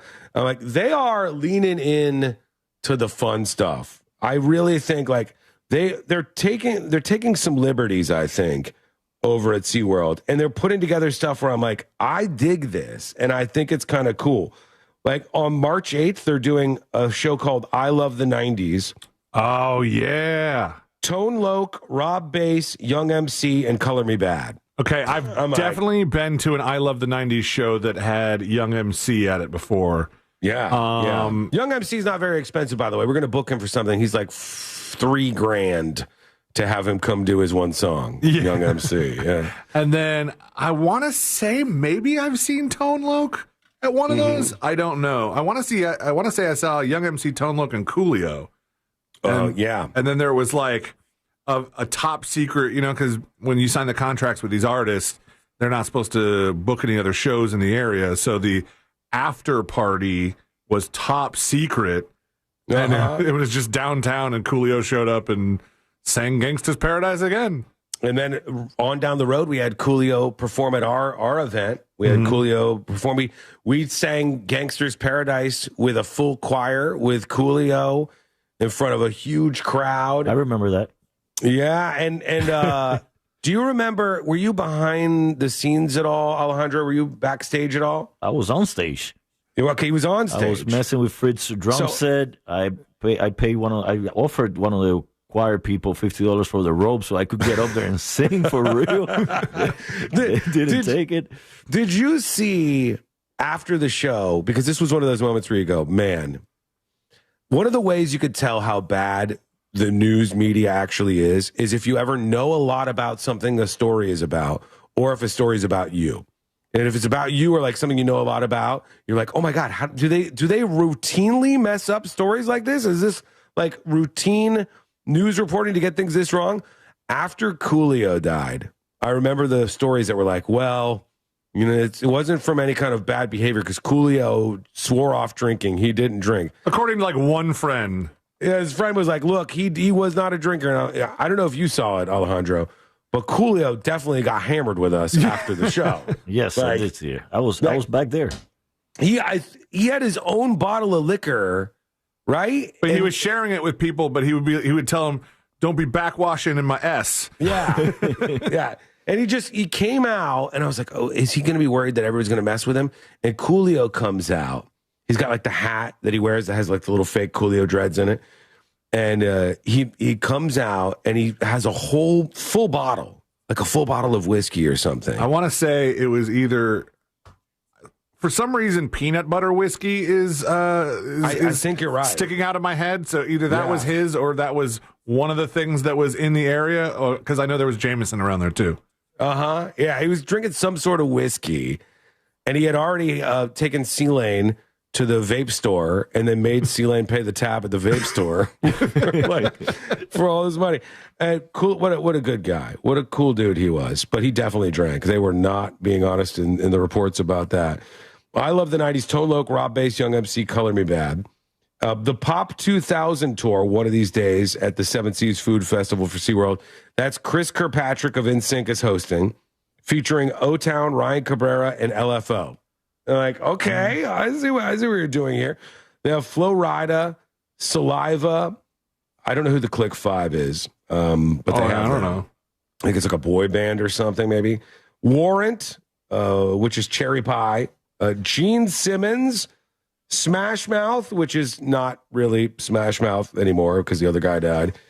All for One, the Beach Boys. The Beach Boys popping back up and going. Oh, are you over going to there. go? Maybe. Is I don't Uncle know. Jesse going to be there?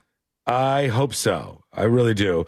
Soulja Boy and Baby Bash, which is so funny. I should go hang out with Baby Bash because one time, I told this story a long, long time ago. For those of you who are newer to the show, there's a guy who was a singer in the early 2000s. What was his song, Celine? Look up Baby Bash. Do you know it? Either one of you know it? Alejandro, you know it? No, Baby Bash. Not ringing a bell. Look up Baby Bash. I was working at WLDI at the time, and they would like pull these performers through when they were in town. And all of a sudden, like the door swings open to the studio, and this guy comes in, and he's got like a whole entourage with him and stuff. But the entourage stays outside, and he comes in just with me, this Baby Bash dude. What was the song? Do you see it? Sugar. Sugar. That's what it was. Yeah. Pull it up in the background just for a snippet of it so people know the song that we're talking about, C-Lane. I have it. Okay. Sugar was the Baby Bash song. This one. So tight. Yeah. So fly. You'll know it a little bit.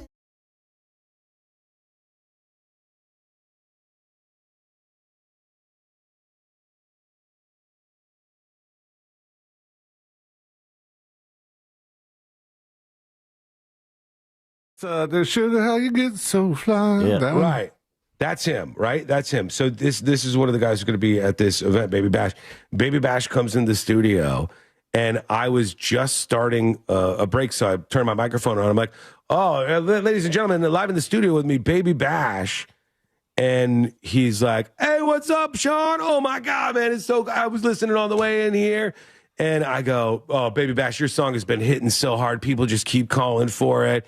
And I said, tell me, what was the process of recording the song? Like, we do this whole thing. And he goes, hey, I'm performing tonight. I want you out there with me. I want you on the stage with me, Sean. We're going to get wild.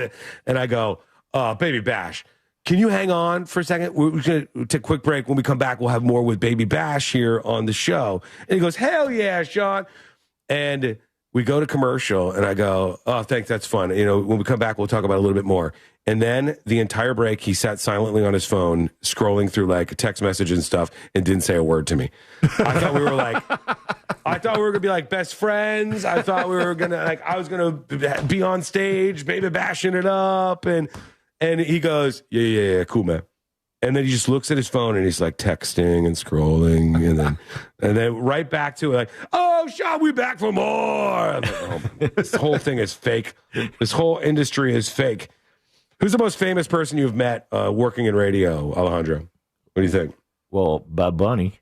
Now, you met Bad Bunny? Yeah, You met him? I've met him backstage in the Kia Center.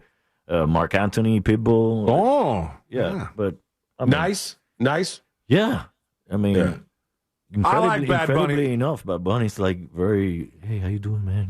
It's nothing like he's on stage. Understated, kind of. He seems like a fun dude from his cameos in movies and appearances on SNL. Like he seems like he's like down to have fun and do cool stuff aside from just being this like huge blockbuster performer. Yeah, he was a bag boy at the local grocery store in Puerto Rico. Okay. Really? Like this dude was he came out of nowhere and now took he's over the most world. famous person in Puerto Rico. He's in the Super Bowl. Yeah, and it's not even close. Like he's a huge name in the world of Spanish music in Puerto Rico for sure. Have you ever met somebody working in radio where you meet one of these celebrities and you go, "Oh my God, I had no idea how short this person was"? That has happened to me multiple times. Have you ever met somebody where you're like, "Oh, they're actually incredibly short," meeting them in person? No, Mark Anthony, sure. Bad Bunny's pretty short, but not I wasn't surprised. I knew the height. Yeah, I met what was her name from the Black Eyed Peas? Fergie? Fergie? What's Fergie's height? I think we've looked this up before. What's Fergie's height? Because I remember meeting Fergie and I'm like, hey, what's up? 5'4".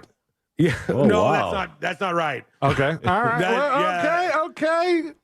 I'm telling you, Fergie might be 5'1". Like maybe 5'1". Because I met her and she was so small and I was like, oh my God, you see these people on music videos and you see them on MTV and stuff and you think they're larger than life. It's like Carmen Electra is really short too. All right. An article on IMDb says Stacey Ferguson, or Fergie, stands at a poised 5 feet 2.5 inches, slightly below the average American woman's height. Yeah, And the article is all about her high heels. She wears a shoe size 7. She does. But this was Sunfest, so it was out in a field, and she couldn't wear all that stuff. She had flats on, and she was the tiniest little thing. I remember thinking, this is all a lie. This whole thing's a lie. Uncle Kracker is going to be playing at this, which is funny because he's going to be playing at that Kid Rock festival too. The Fray, which I'll tell you, they're spending money on this at SeaWorld. If you want to get the best bang for your buck, go see the Beach Boys, because I guarantee you SeaWorld had to pay a lot of money for them. Go see Boys to Men, because I guarantee you SeaWorld had to pay a lot of money for him. Go see Fits and the Tantrums, because they had to pay a lot of money for him. And go see The Fray, because we personally tried to get The Fray to play at an event, and their manager said they do not go anywhere for less than $100,000. So at the very least, that's what they're getting. You're getting the most bang for your buck. Warrant is making $15 to perform. They're go see him so you can tip him. Yeah, they're happy to be out of the house, ladies and gentlemen. All right, Tiffany is she's out there. She's shaking her giant boobs. She's had them on display for 30, 40 years now. She's singing I Think We're Alone Now for the 4,000th time. Some of the bands are more expensive. Get the biggest bang for your buck. Why not? Did you see the lineup for Mardi Gras? No. At Universal, they got somebody good. It's funny you mentioned who is Chris Kirkpatrick with Ryan Cabrera and he's LFO. hosting like a Pop 2000 tour. O-Town, Ryan Cabrera, LFO, and Chris Kirkpatrick. Well, one of the stops or one of the concerts for Mardi Gras is Joey Fatone and AJ McLean. Mm-hmm. So they have competing mega boy bands. Yeah, okay. Cascade, Portugal the Man, Ivy Queen. Not really familiar with that. She's like the queen of reggaeton. Okay. Like Really? The first woman to put it on the map and go, on radio. Really? How does that go, Sean? Yeah, that's her song. That's her number one single. Yeah, that's it. Yeah, that's how it goes. Yeah. RuPaul's doing a DJ set. Shaggy, who I sort of met once. All right. Baby, Yeah, you wouldn't let him in the building. I did not let Shaggy in the building. Sorry, somebody's got to come let you in. Yeah. The man with one of the most identifiable voices besides Trump He on didn't planet talk Earth. to me. I'd like to get into the building. Wasn't me. It's not like he came around and goes, do you know I want to get in your building? The pharmacist in your building. Maybe I would have let him in. That would be great if he did. Baby Rexa, Zed, Bare Naked Ladies, which I would love to go see. They've been doing Mardi Gras a couple years and haven't got a chance to see them yet. Too. And All American Rejects. Okay. Yeah. Oh, man, look, all this music coming to town, folks. Get out there. Enjoy it a little bit. Get a little bit of a variety in your life. Queen, what's her name? Ivy Queen. Ivy Queen. Get some Ivy Queen. Yeah. Yeah, I'm not a reggaeton guy. It all sounds the same to me. I don't mean that to be offensive, but it's just all sounds like the same beat and the same song. I like actually he's gotten in trouble, I think, in the last week or so here. Julio Iglesias. Oh, yeah. What did he do? I think he might have taken some heat here. Some sexual harassment, but he's like 90 almost. Yeah. Or more. Yeah, but I like the old guys, particularly with like the flamenco kind of guitars, that's what Nylon I'm strings. Into. Yeah. And they're like super talented, strumming away, picking away. The stuff you don't have to move to. I get it. Yeah, exactly. I don't want any pressure. You get too much of a beat going, and it's like you're expecting me to to move around too much, and I'm just not going to deliver on that. Jenny at Roomba used to make fun of me because I would still use their old tagline. She's great. Como salsa y reggaeton. It's like they used to be like on all the vans and stuff, and she's like, we don't use that anymore. I'm like, It's been over a decade. Yeah. She's big too. She got a huge social media following. Yeah, she used to listen to the show back in the day, but C-Lane turned her off. She was like, bull. Can't listen to that. I can't listen to the Real Radio stuff anymore because C-Lane is just really ruining everything for me. Yeah. And I said, I understand. I'm sure that's the case. I said, that's the same guy who wouldn't even let Shaggy in the building. That guy is like, it's bad all the way around. Please let me come into the building. You never really got that. But it's close enough so I know what you're doing, right there. All right, quick break. When we come back, we'll get to you. Your feedback is up front and center next. That's coming up next on the News Junkie. Real Radio is on Instagram at Real Radio 1041. Sponsored by the law offices of Anajar and Levine Accident Attorneys. Call the law offices of Anajar and Levine at 1-800-747-FREE. That's 1-800-747-3733. Look out for road rangers off to the shoulder, clearing up an accident on the ramp from Florida's Turnpike southbound to Osceola Parkway. That's about it. There's no accidents affecting your ride this afternoon, just typical delays piling up on I-4 still. There's slowdowns getting through the city and delays between Dr. Phillips and getting through that Celebration area. See traffic troubles, call the Valvoline Instant Oil Change traffic tip line at 866-676-8477. From the Traffic Center, I'm James Birmingham. This report is sponsored by Rasmussen University. Rasmussen University is where passion meets education, offering over 60 career-focused programs ranging from nursing and early childhood education to business and IT. Whether you're starting fresh or leveling up, there's a path here built for your goals. Learn more at rasmussen.edu. If you're ready to refinance, buy your first dream home, do some debt consolidation, then you got to work with That Mortgage Guy Don. Go to thatmortgageguyDon.com to work with an expert and a friend that you can trust. Plain and simple. No spam, no hassle, just peace of mind. Don't miss the boat. Compare your quote with thatmortgageguyDon.com. If you want to buy or sell your home quickly, call Nick Lee. Download a free home buyer's guide at theNickLeeGroup.com. Ready to kick off the new year with comfort and savings? Renewal by Andersen is celebrating with their happy Renewal Year Sale. For a limited time, buy one replacement window or patio door and get the second 40% off. And here's more good news. Enjoy 0 down, 0 payments, and 0% interest for 1 year. Renewal by Andersen's Acclaim Impact windows are built for Florida, engineered to handle heat, humidity, even hurricanes, while helping you save on energy bills year-round. And with their Smart Sun Glass, you'll enjoy natural light and comfort without the heat. Here's what Megan had to say when she left a review on Google. This was by far the very best experience I've ever had with a contractor. I can't say enough how impressed I am with the attention to detail, the quality control, and the professionalism of Renewal by Andersen of Central Florida. For you, just visit bestwindowsflorida.com to schedule your free in-home consultation. Renewal by Andersen, where comfort meets savings. Official partner of the Tampa Bay Buccaneers. License number CGC 1527613. Ugh, time to clean out the gutters again. But I don't want you climbing that ladder. Time to call Leaf Filter, America's #1 gutter protection company. Leaf Filter's trusted pros will not only clean your gutters for you, they'll realign and seal your gutters and install Leaf Filter. With Leaf Filter, you'll never have to clean out your gutters again. Wait, never again? Never again.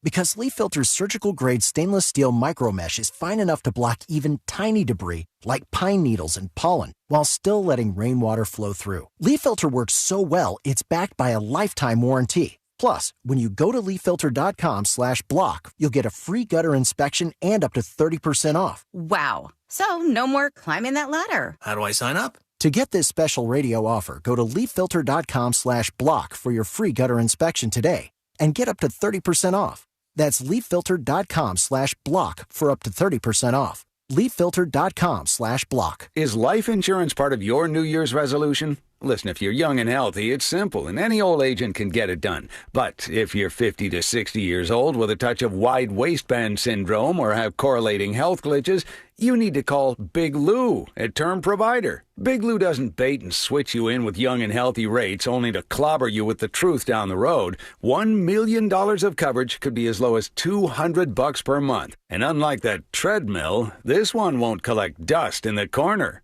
Call Term Provider, speak with Big Lou, and find out how much he can save you on your new $1 million life insurance policy. Start this year off with peace of mind by calling Big Lou at 800-230-2777. 800-230-2777. Remember, Big Lou's like you. He's on meds too. For affordable term life insurance, call 800-230-2777 or biglou.com. I'm John Morgan of Morgan & Morgan. After suffering an injury, you may face many hard questions. What will tomorrow bring? Which firm should I choose to represent me and my family? At Morgan & Morgan, we will hold your hand every step of the way. From our one-click sign-up, mobile apps, and 24/7 availability, we make it easy to get your case started right from the comfort of your couch. All firms are not the same. The choice is easy.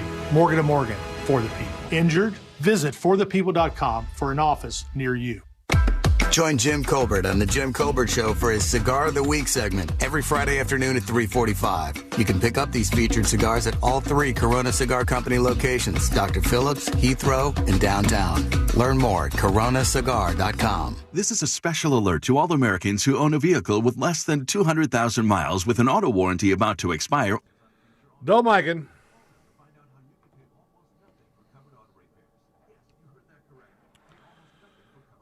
30 minutes for Sean. I think he's good. He's putting himself down, but the voice is much better.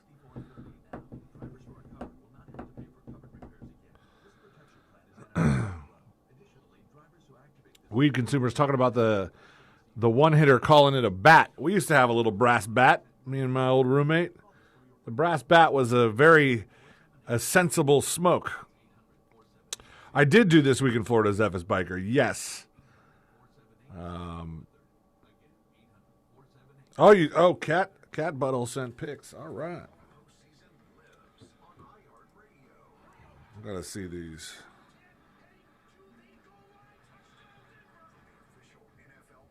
Looking.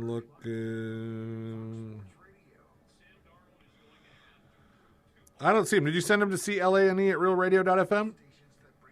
Make sure it's .fm and not .com because it won't go to me.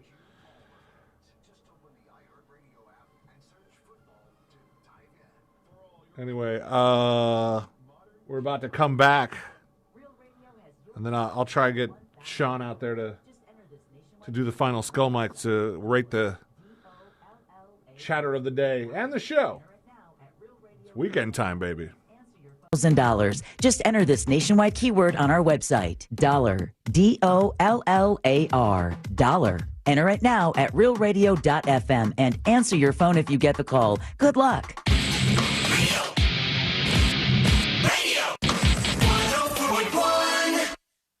Send him your tips and your deepest, darkest secrets. Email tips at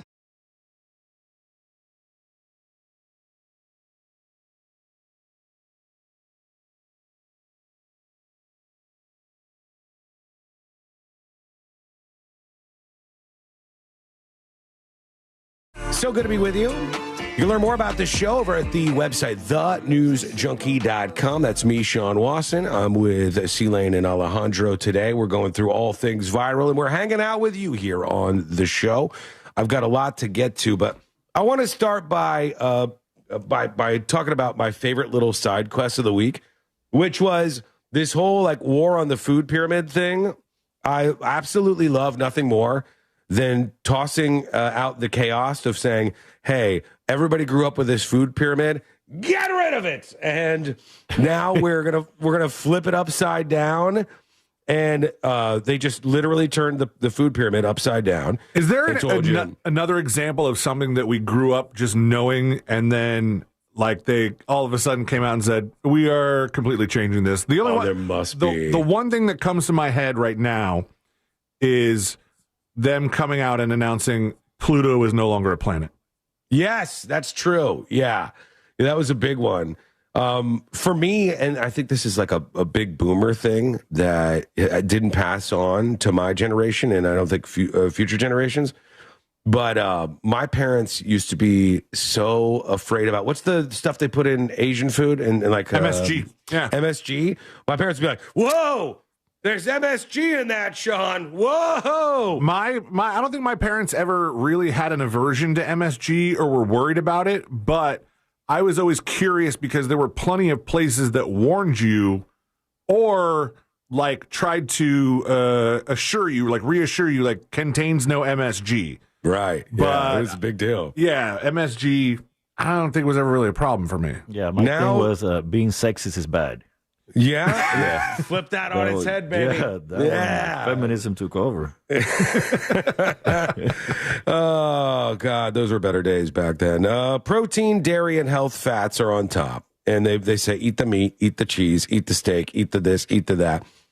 Milk has played a big part in this. Love the little kid at the White House. Let me see if I can really pump the volume on this so you could hear this little guy. There's this little kid who went to the White House, and he explained how milk is produced to Trump. And he was talking about milk. Trump gave him a medal. He gave him some kind of medal out there. First grade. All right, let me pump it up. I also know where does milk come from. Where does it come from? So first farmers milk it, and then next they put it into a coal tank, and then they to take the germs out, they put it very hot, and then they put it back in the coal tank, and then they haul it to somewhere that's cold in a big refrigerator. True. Not bad. True, little guy. That was much more, what do you call it? Much more in depth than I expected it to be. I thought it was just like milk the cow and you have milk. No, he knows the whole process, this little guy. He described pasteurization. Yeah, he did. He's like, look, here's what you do. Yeah, but he's 14. He's not. He's a little guy. He could barely see over the desk, Alejandro. He's like trying to pull his eyes up to see something. This is one of my other favorite moments, too, I had to share with you, okay? Because Trump explained something to the press that I don't know that it needed explaining. Hang on, let me see if this is loud enough. Here you go. It's actually a legal definition, whole milk. And it's whole with a W for those of you that have a problem. Most of the media will get that. Okay. He's saying how to spell whole milk. It's actually a legal definition, whole milk. And it's whole with a W for those of you that So if you think about it, you have whole milk, WHOLE milk, and then whatever whole milk is, HOLE milk. That's when you have a stash of milk that you keep in your hole. I don't want it. I don't want any. Well, I guess all milk does kind of come out of a hole if you want to think about it that way. But it's gross. Technically, all milk is whole milk. Whole milk, just to make it clear, whole milk with a WH. But the war on the food pyramid is on, and we're back to drinking whole milk, which I mean, I'm not really a fan of whole milk. We're back to beef tallow. We know tallow that. in the fries. That I can get behind. That I like. I can get behind. But I like the ultra pasteurized milk. I love myself. Whole milk is too. I don't want anything where if I leave it out on the counter for 4 minutes, it changes its viscosity. You're talking about two different things. Ultra pasteurized is just how much they've heated it to get all the stuff out. The whole milk is about the level of milk fat. No, the milk that I have, though, the stuff that I have, Fairlife, is like, it's a little thinner and smoother, but if you leave it on the counter all day long... Yeah, because it's probably like 1%. Maybe, yeah, but I like that it doesn't turn into cheese on demand, you know? I don't want to, like, just leave my milk behind and go, what the hell's happened here? It's turned into cheese on demand, if only. Yeah. If only I could just take my jug of whole milk and pour it into a bowl and be like, become cheese! I got news for you. I demand it! You can do it. And I think somebody brought up that this actually came from South Park. Hang on, is this it? I hope they don't curse. Stay by the dump button, Alejandro. Does he know where it is over there? Yeah, I got it. All right. Who is this? My name isn't important. What matters is that the answer is in the pyramid. The pyramid? That's ancient stuff you're talking about. Are you sure? Bring up the pyramid. This is from South Park. What is it? What is it for? We built the pyramid a long time ago to illustrate how much people should eat of the 4 basic food groups. Sir, we abandoned the pyramid when Michelle Obama got involved. The pyramid doesn't work. We've already tried it. Flip it. It's upside down. And they literally did this. They flipped the food pyramid upside down. That's where we find ourselves. And now they're going to be bringing like the whole milk and stuff back into schools. I'm sure kids are jazzed about that. I don't know if they think a lot about milk while at school, but maybe they're excited about it. And perhaps you've got thoughts on this. Let us know what you think. Send us a dispatch. How do you do that? Go over to the website. It's thenewsjunkie.com. And you can send off a dispatch there or an email over at the website or anywhere where you're at. Send off an email to tips@thenewsjunkie.com.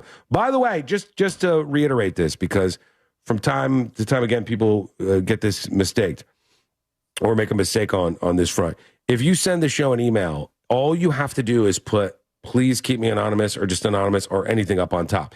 If you don't put it up on top, I might accidentally mention your name and then we're screwed. And then like too much time has gone by the time I read anonymous. So if you want to be anonymous, put it in the title of the email or put it up on top and then fire that off to tips@thenewsjunkie.com and you could be on the show with us today. We'll get into some of those emails and dispatches in just a moment. Oh, I wanted to pay this off from earlier. Courtney said, here's that review you were talking about. It's a place called On the Border Mexicana or Mexican Grill. And this is where I told you, I thought it seemed almost like it could have been set up because this thing went mega viral on Instagram. Here's the review, and it's gotten them so much attention. It almost made me feel like it was an inside job. I showed up 10 minutes before closing, and the waitress looked angry with me. This is the 1-star review from Gabby. I showed up 10 minutes before closing, and the waitress looked angry with me. Honey, if you want to close earlier, then change your hours. The menu had too many options, and it stressed me out. They served chips and salsa before the meal, and when my food came out, I wasn't even hungry anymore. That's a self-control issue. The waitress said things like, no problem, instead of you're welcome. That's basic manners. They must use warm glasses because the ice in my drink melted too fast and watered down my drink. Oh, I wonder if it's because they did the dishes because they were closing soon. Portions were too big, so I got a to-go bag. I left the bag in my back seat on accident, and now my car smells like food. Probably won't be back unless they fix their attitude and their menu. And the owner's response that made this go viral, he says, let me get this straight. You're angry because you showed up before closing and were upset that our staff looked like they were closing? You ate so much free food that you weren't hungry anymore? Ice melts and we gave you too much food? Those things don't sound so bad when you really look at them in context. But it almost made me think, like, it's like, it even looks like a default Karen image. Like this lady might be yelling at ICE officers before the end of the day here, this Gabby lady. I'm not sure if this is real, but it got a lot of attention this week. So if you saw that, now you know. All right, quick break. When we come back, here's what we're going to do. Final dispatches, stories that didn't make the cut. And, of course, today I learned to wrap everything up for a Friday in the week. That is coming up next on the News Junkie. Real Radio is The Jim Colbert Show. Silly and stupid, but full of integrity. The Jim Colbert Show. Weekdays at 3 on Real Radio 104.1. From the Odoo.com Weather Center. Odoo.com, the only business software you will need. It's a cold start to our Friday morning across Central Florida. I'm Fox 35 Storm Team meteorologist Jessica Dobson with a check of your forecast. And we've issued a Fox 35 Storm Team alert for today for the cold. We have a freeze warning in place until 9 a.m. Temperatures will go from the 30s this morning, only climbing into the upper 50s for this afternoon with a high of around 59 degrees in Orlando. That is well below our average high of 71. We'll bounce back gradually as we head into our Saturday with highs near 70 before another. Hey, folks, rate the show. Rate the show. With home, condo, or renters. Rate the show out of 10. 10 out of 10 is a humdinger, a real winner, a real killer show. 1 out of 10 is a loser. Rate the show out of 10. Stand by.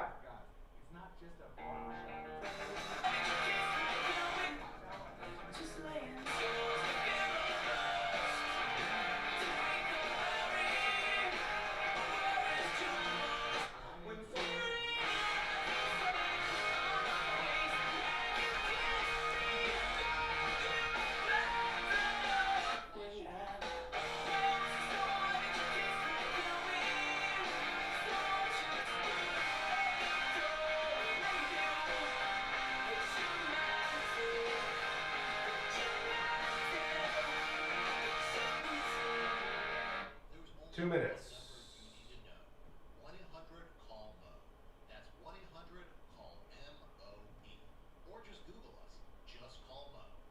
iHeartMedia presents the Fresh from Florida Groceries Giveaway. All right. Rate the show out of 10. Rate the show out of 10. To indulge in Fresh from Florida goodness.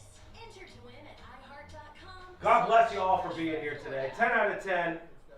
Love Alejandro's voice, that person says. Oh, I am with you. He's great. What a great job. We'll loop him up on the way out. 10 out of 10 foolishness files. Nice. 15 Alejandros out of 10. Thank you, T. Michael. Appreciate you. Thank you for the kind words. We'll be back next week to do it all over again, and hopefully my voice will be 100%. Again, thank you for putting up with, like, you know, not being on point. 7 out of 10 chill and fun. 9.5 7 free toes. 8.3. Sean, get better. Thank you. Thank you. Gonna be cold AF on Monday? Maybe. I gotta go get Today I Learned. And we're ending with that Dashboard Confessional song. Hands down. That's good. We're doing that.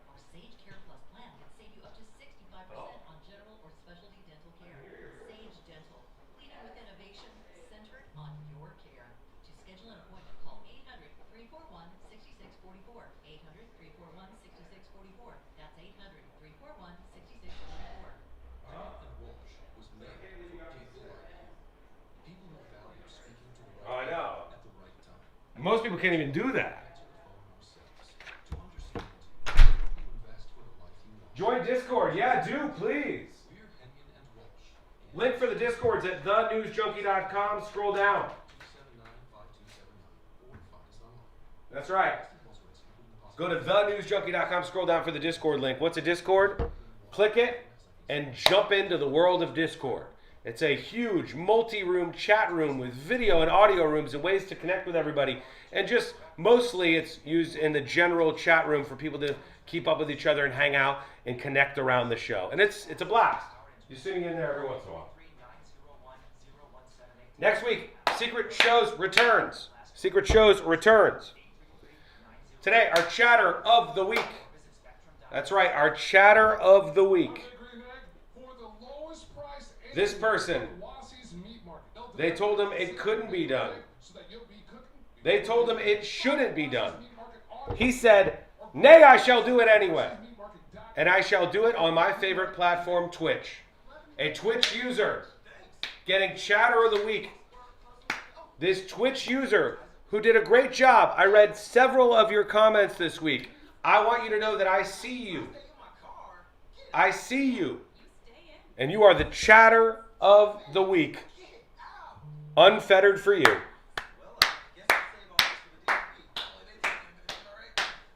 Unfettered for you. Our chatter of the week. Congratulations.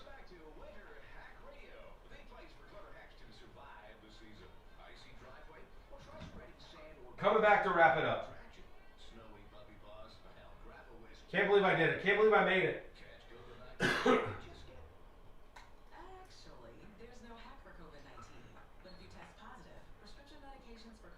Love you, bye. Stay gold. COVID-19 will just get... Actually, there's no hack for COVID-19. But if you test positive, prescription medications for COVID exist. Ask your doctor if they're right for you. Visit PfizerForAll.com to learn more. Sponsored by Pfizer. Power outage? You're still rolling with Everdoor. Get $75 off a battery backup opener today. Don't let the dark shut you out. Everdoor keeps you moving. Visit Everdoor.com, the garage door that lasts evermore.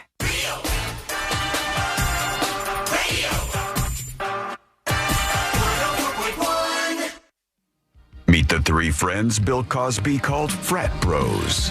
This is the...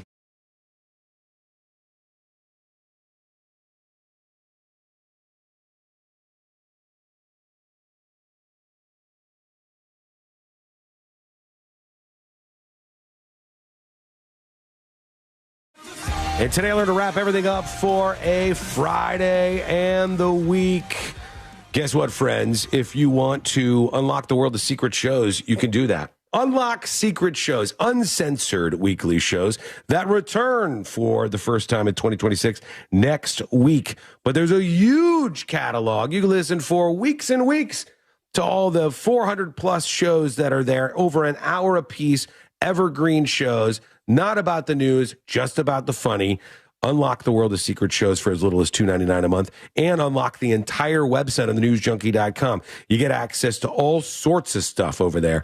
Go check it out at thenewsjunkie.com. Big thanks to our friend Alejandro. For hanging out with us. Baby. Stepping up. Yeah, he did a great for job. having me back. Ever since that Coolio party, I was never invited back. It wasn't to do with that, all right? It wasn't. It was not a targeted thing. I assure you, it wasn't. But we do appreciate you. It's been fun hanging out for the last couple of days. You'll hear more of Alejandro, hopefully, around these parts. And let's see what we have on the way out. We got to get to our final dispatches here. I don't know if we need to play this. Let's get to a couple emails because I promised those. Here we go. Good morning, longtime listener, says Kate.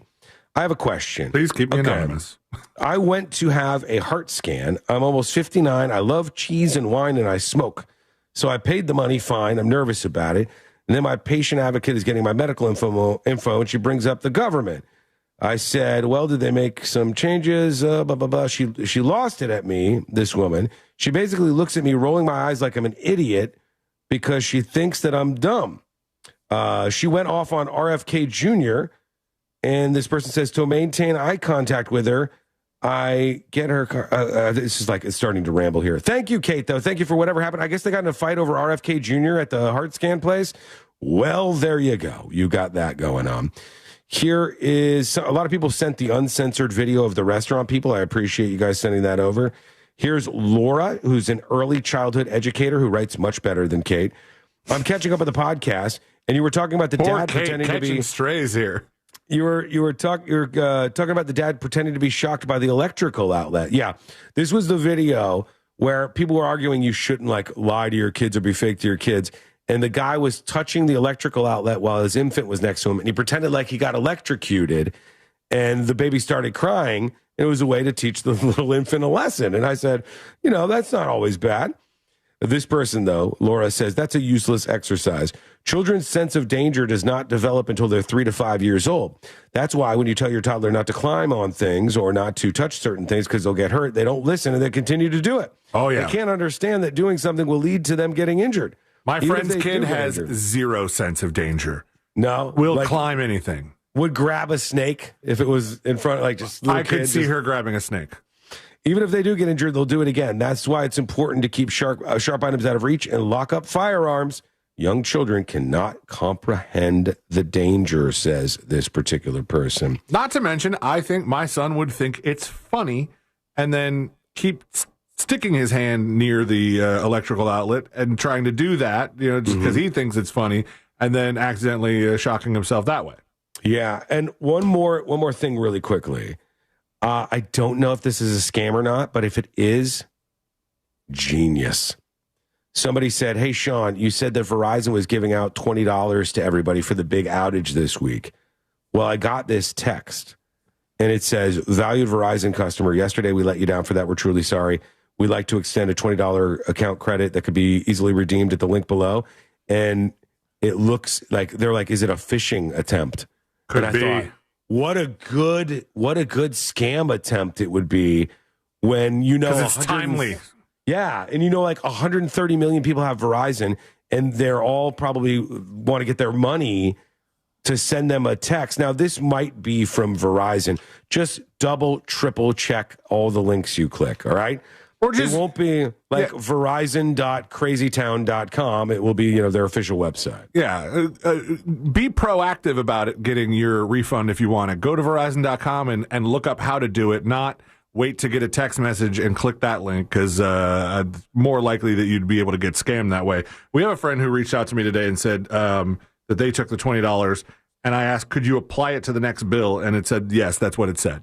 Okay. That answers our question from yesterday. I might be crazy, and I don't know if I'll get any of this because I'm through Spectrum, not directly through Verizon, so maybe no promises.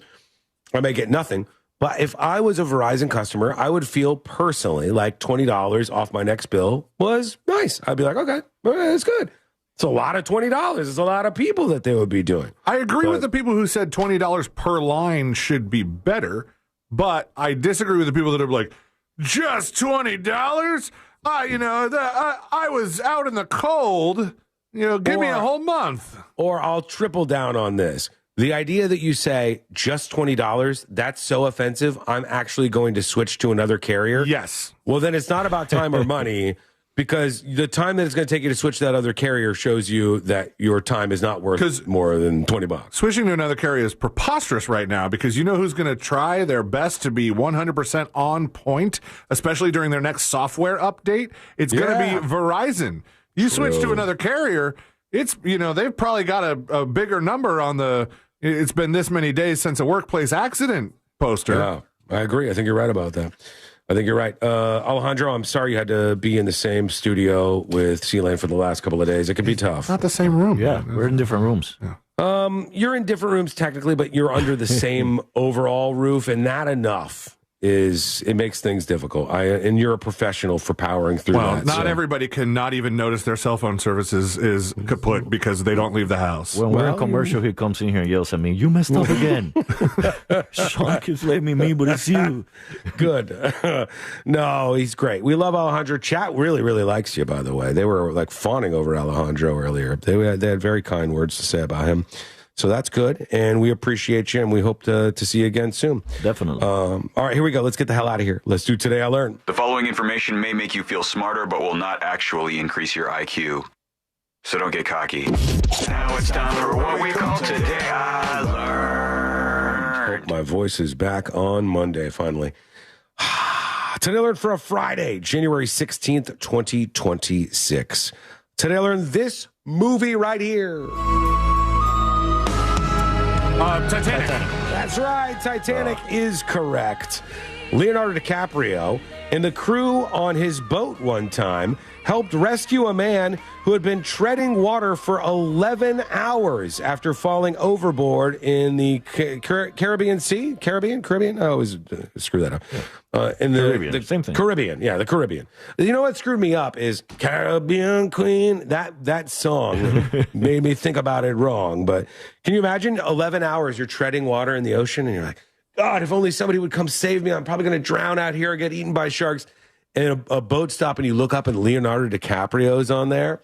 That would rock my world. It'd be hilarious if he threw you a door to float on. Today I learned like the movie. Today I learned tennis balls are terrible for your dog's teeth. Be careful, folks. They're terrible. Last night I freaked out. True? It can rip your dog's teeth out, or the fur from the tennis ball can get lodged in the back of their throats. Oof. Last night it was so cold that lady didn't really necessarily want to go out, and Courtney was sick, so we kept her in. I was throwing the ball for lady in the hallway. I'm throwing this rubber ball down the long hallway, and it's bouncing off. And all of a sudden, she stops, and I just hear like, and I look and I go, "What's going on?" I walk over there. Tooth fell right out of her mouth, and there's a thing of blood on the ground. I'm like, "What the hell?" She seems fine though. I think everything's okay. Today from this band right here. Dashboard Confessional. That's right. Dashboard Confessional is indeed correct. They are now a band that has been active and touring for a quarter century, folks. We're all just getting older and older and older. From Boca Raton, Florida, the mouth of the rat, baby. I know Spanish. Look at that. I learned it from Alejandro. Thank you so much for hanging out with us. We do appreciate it. We're back on Monday, same time, same place. Miss any of the show? Get the podcast over at thenewsjunkie.com.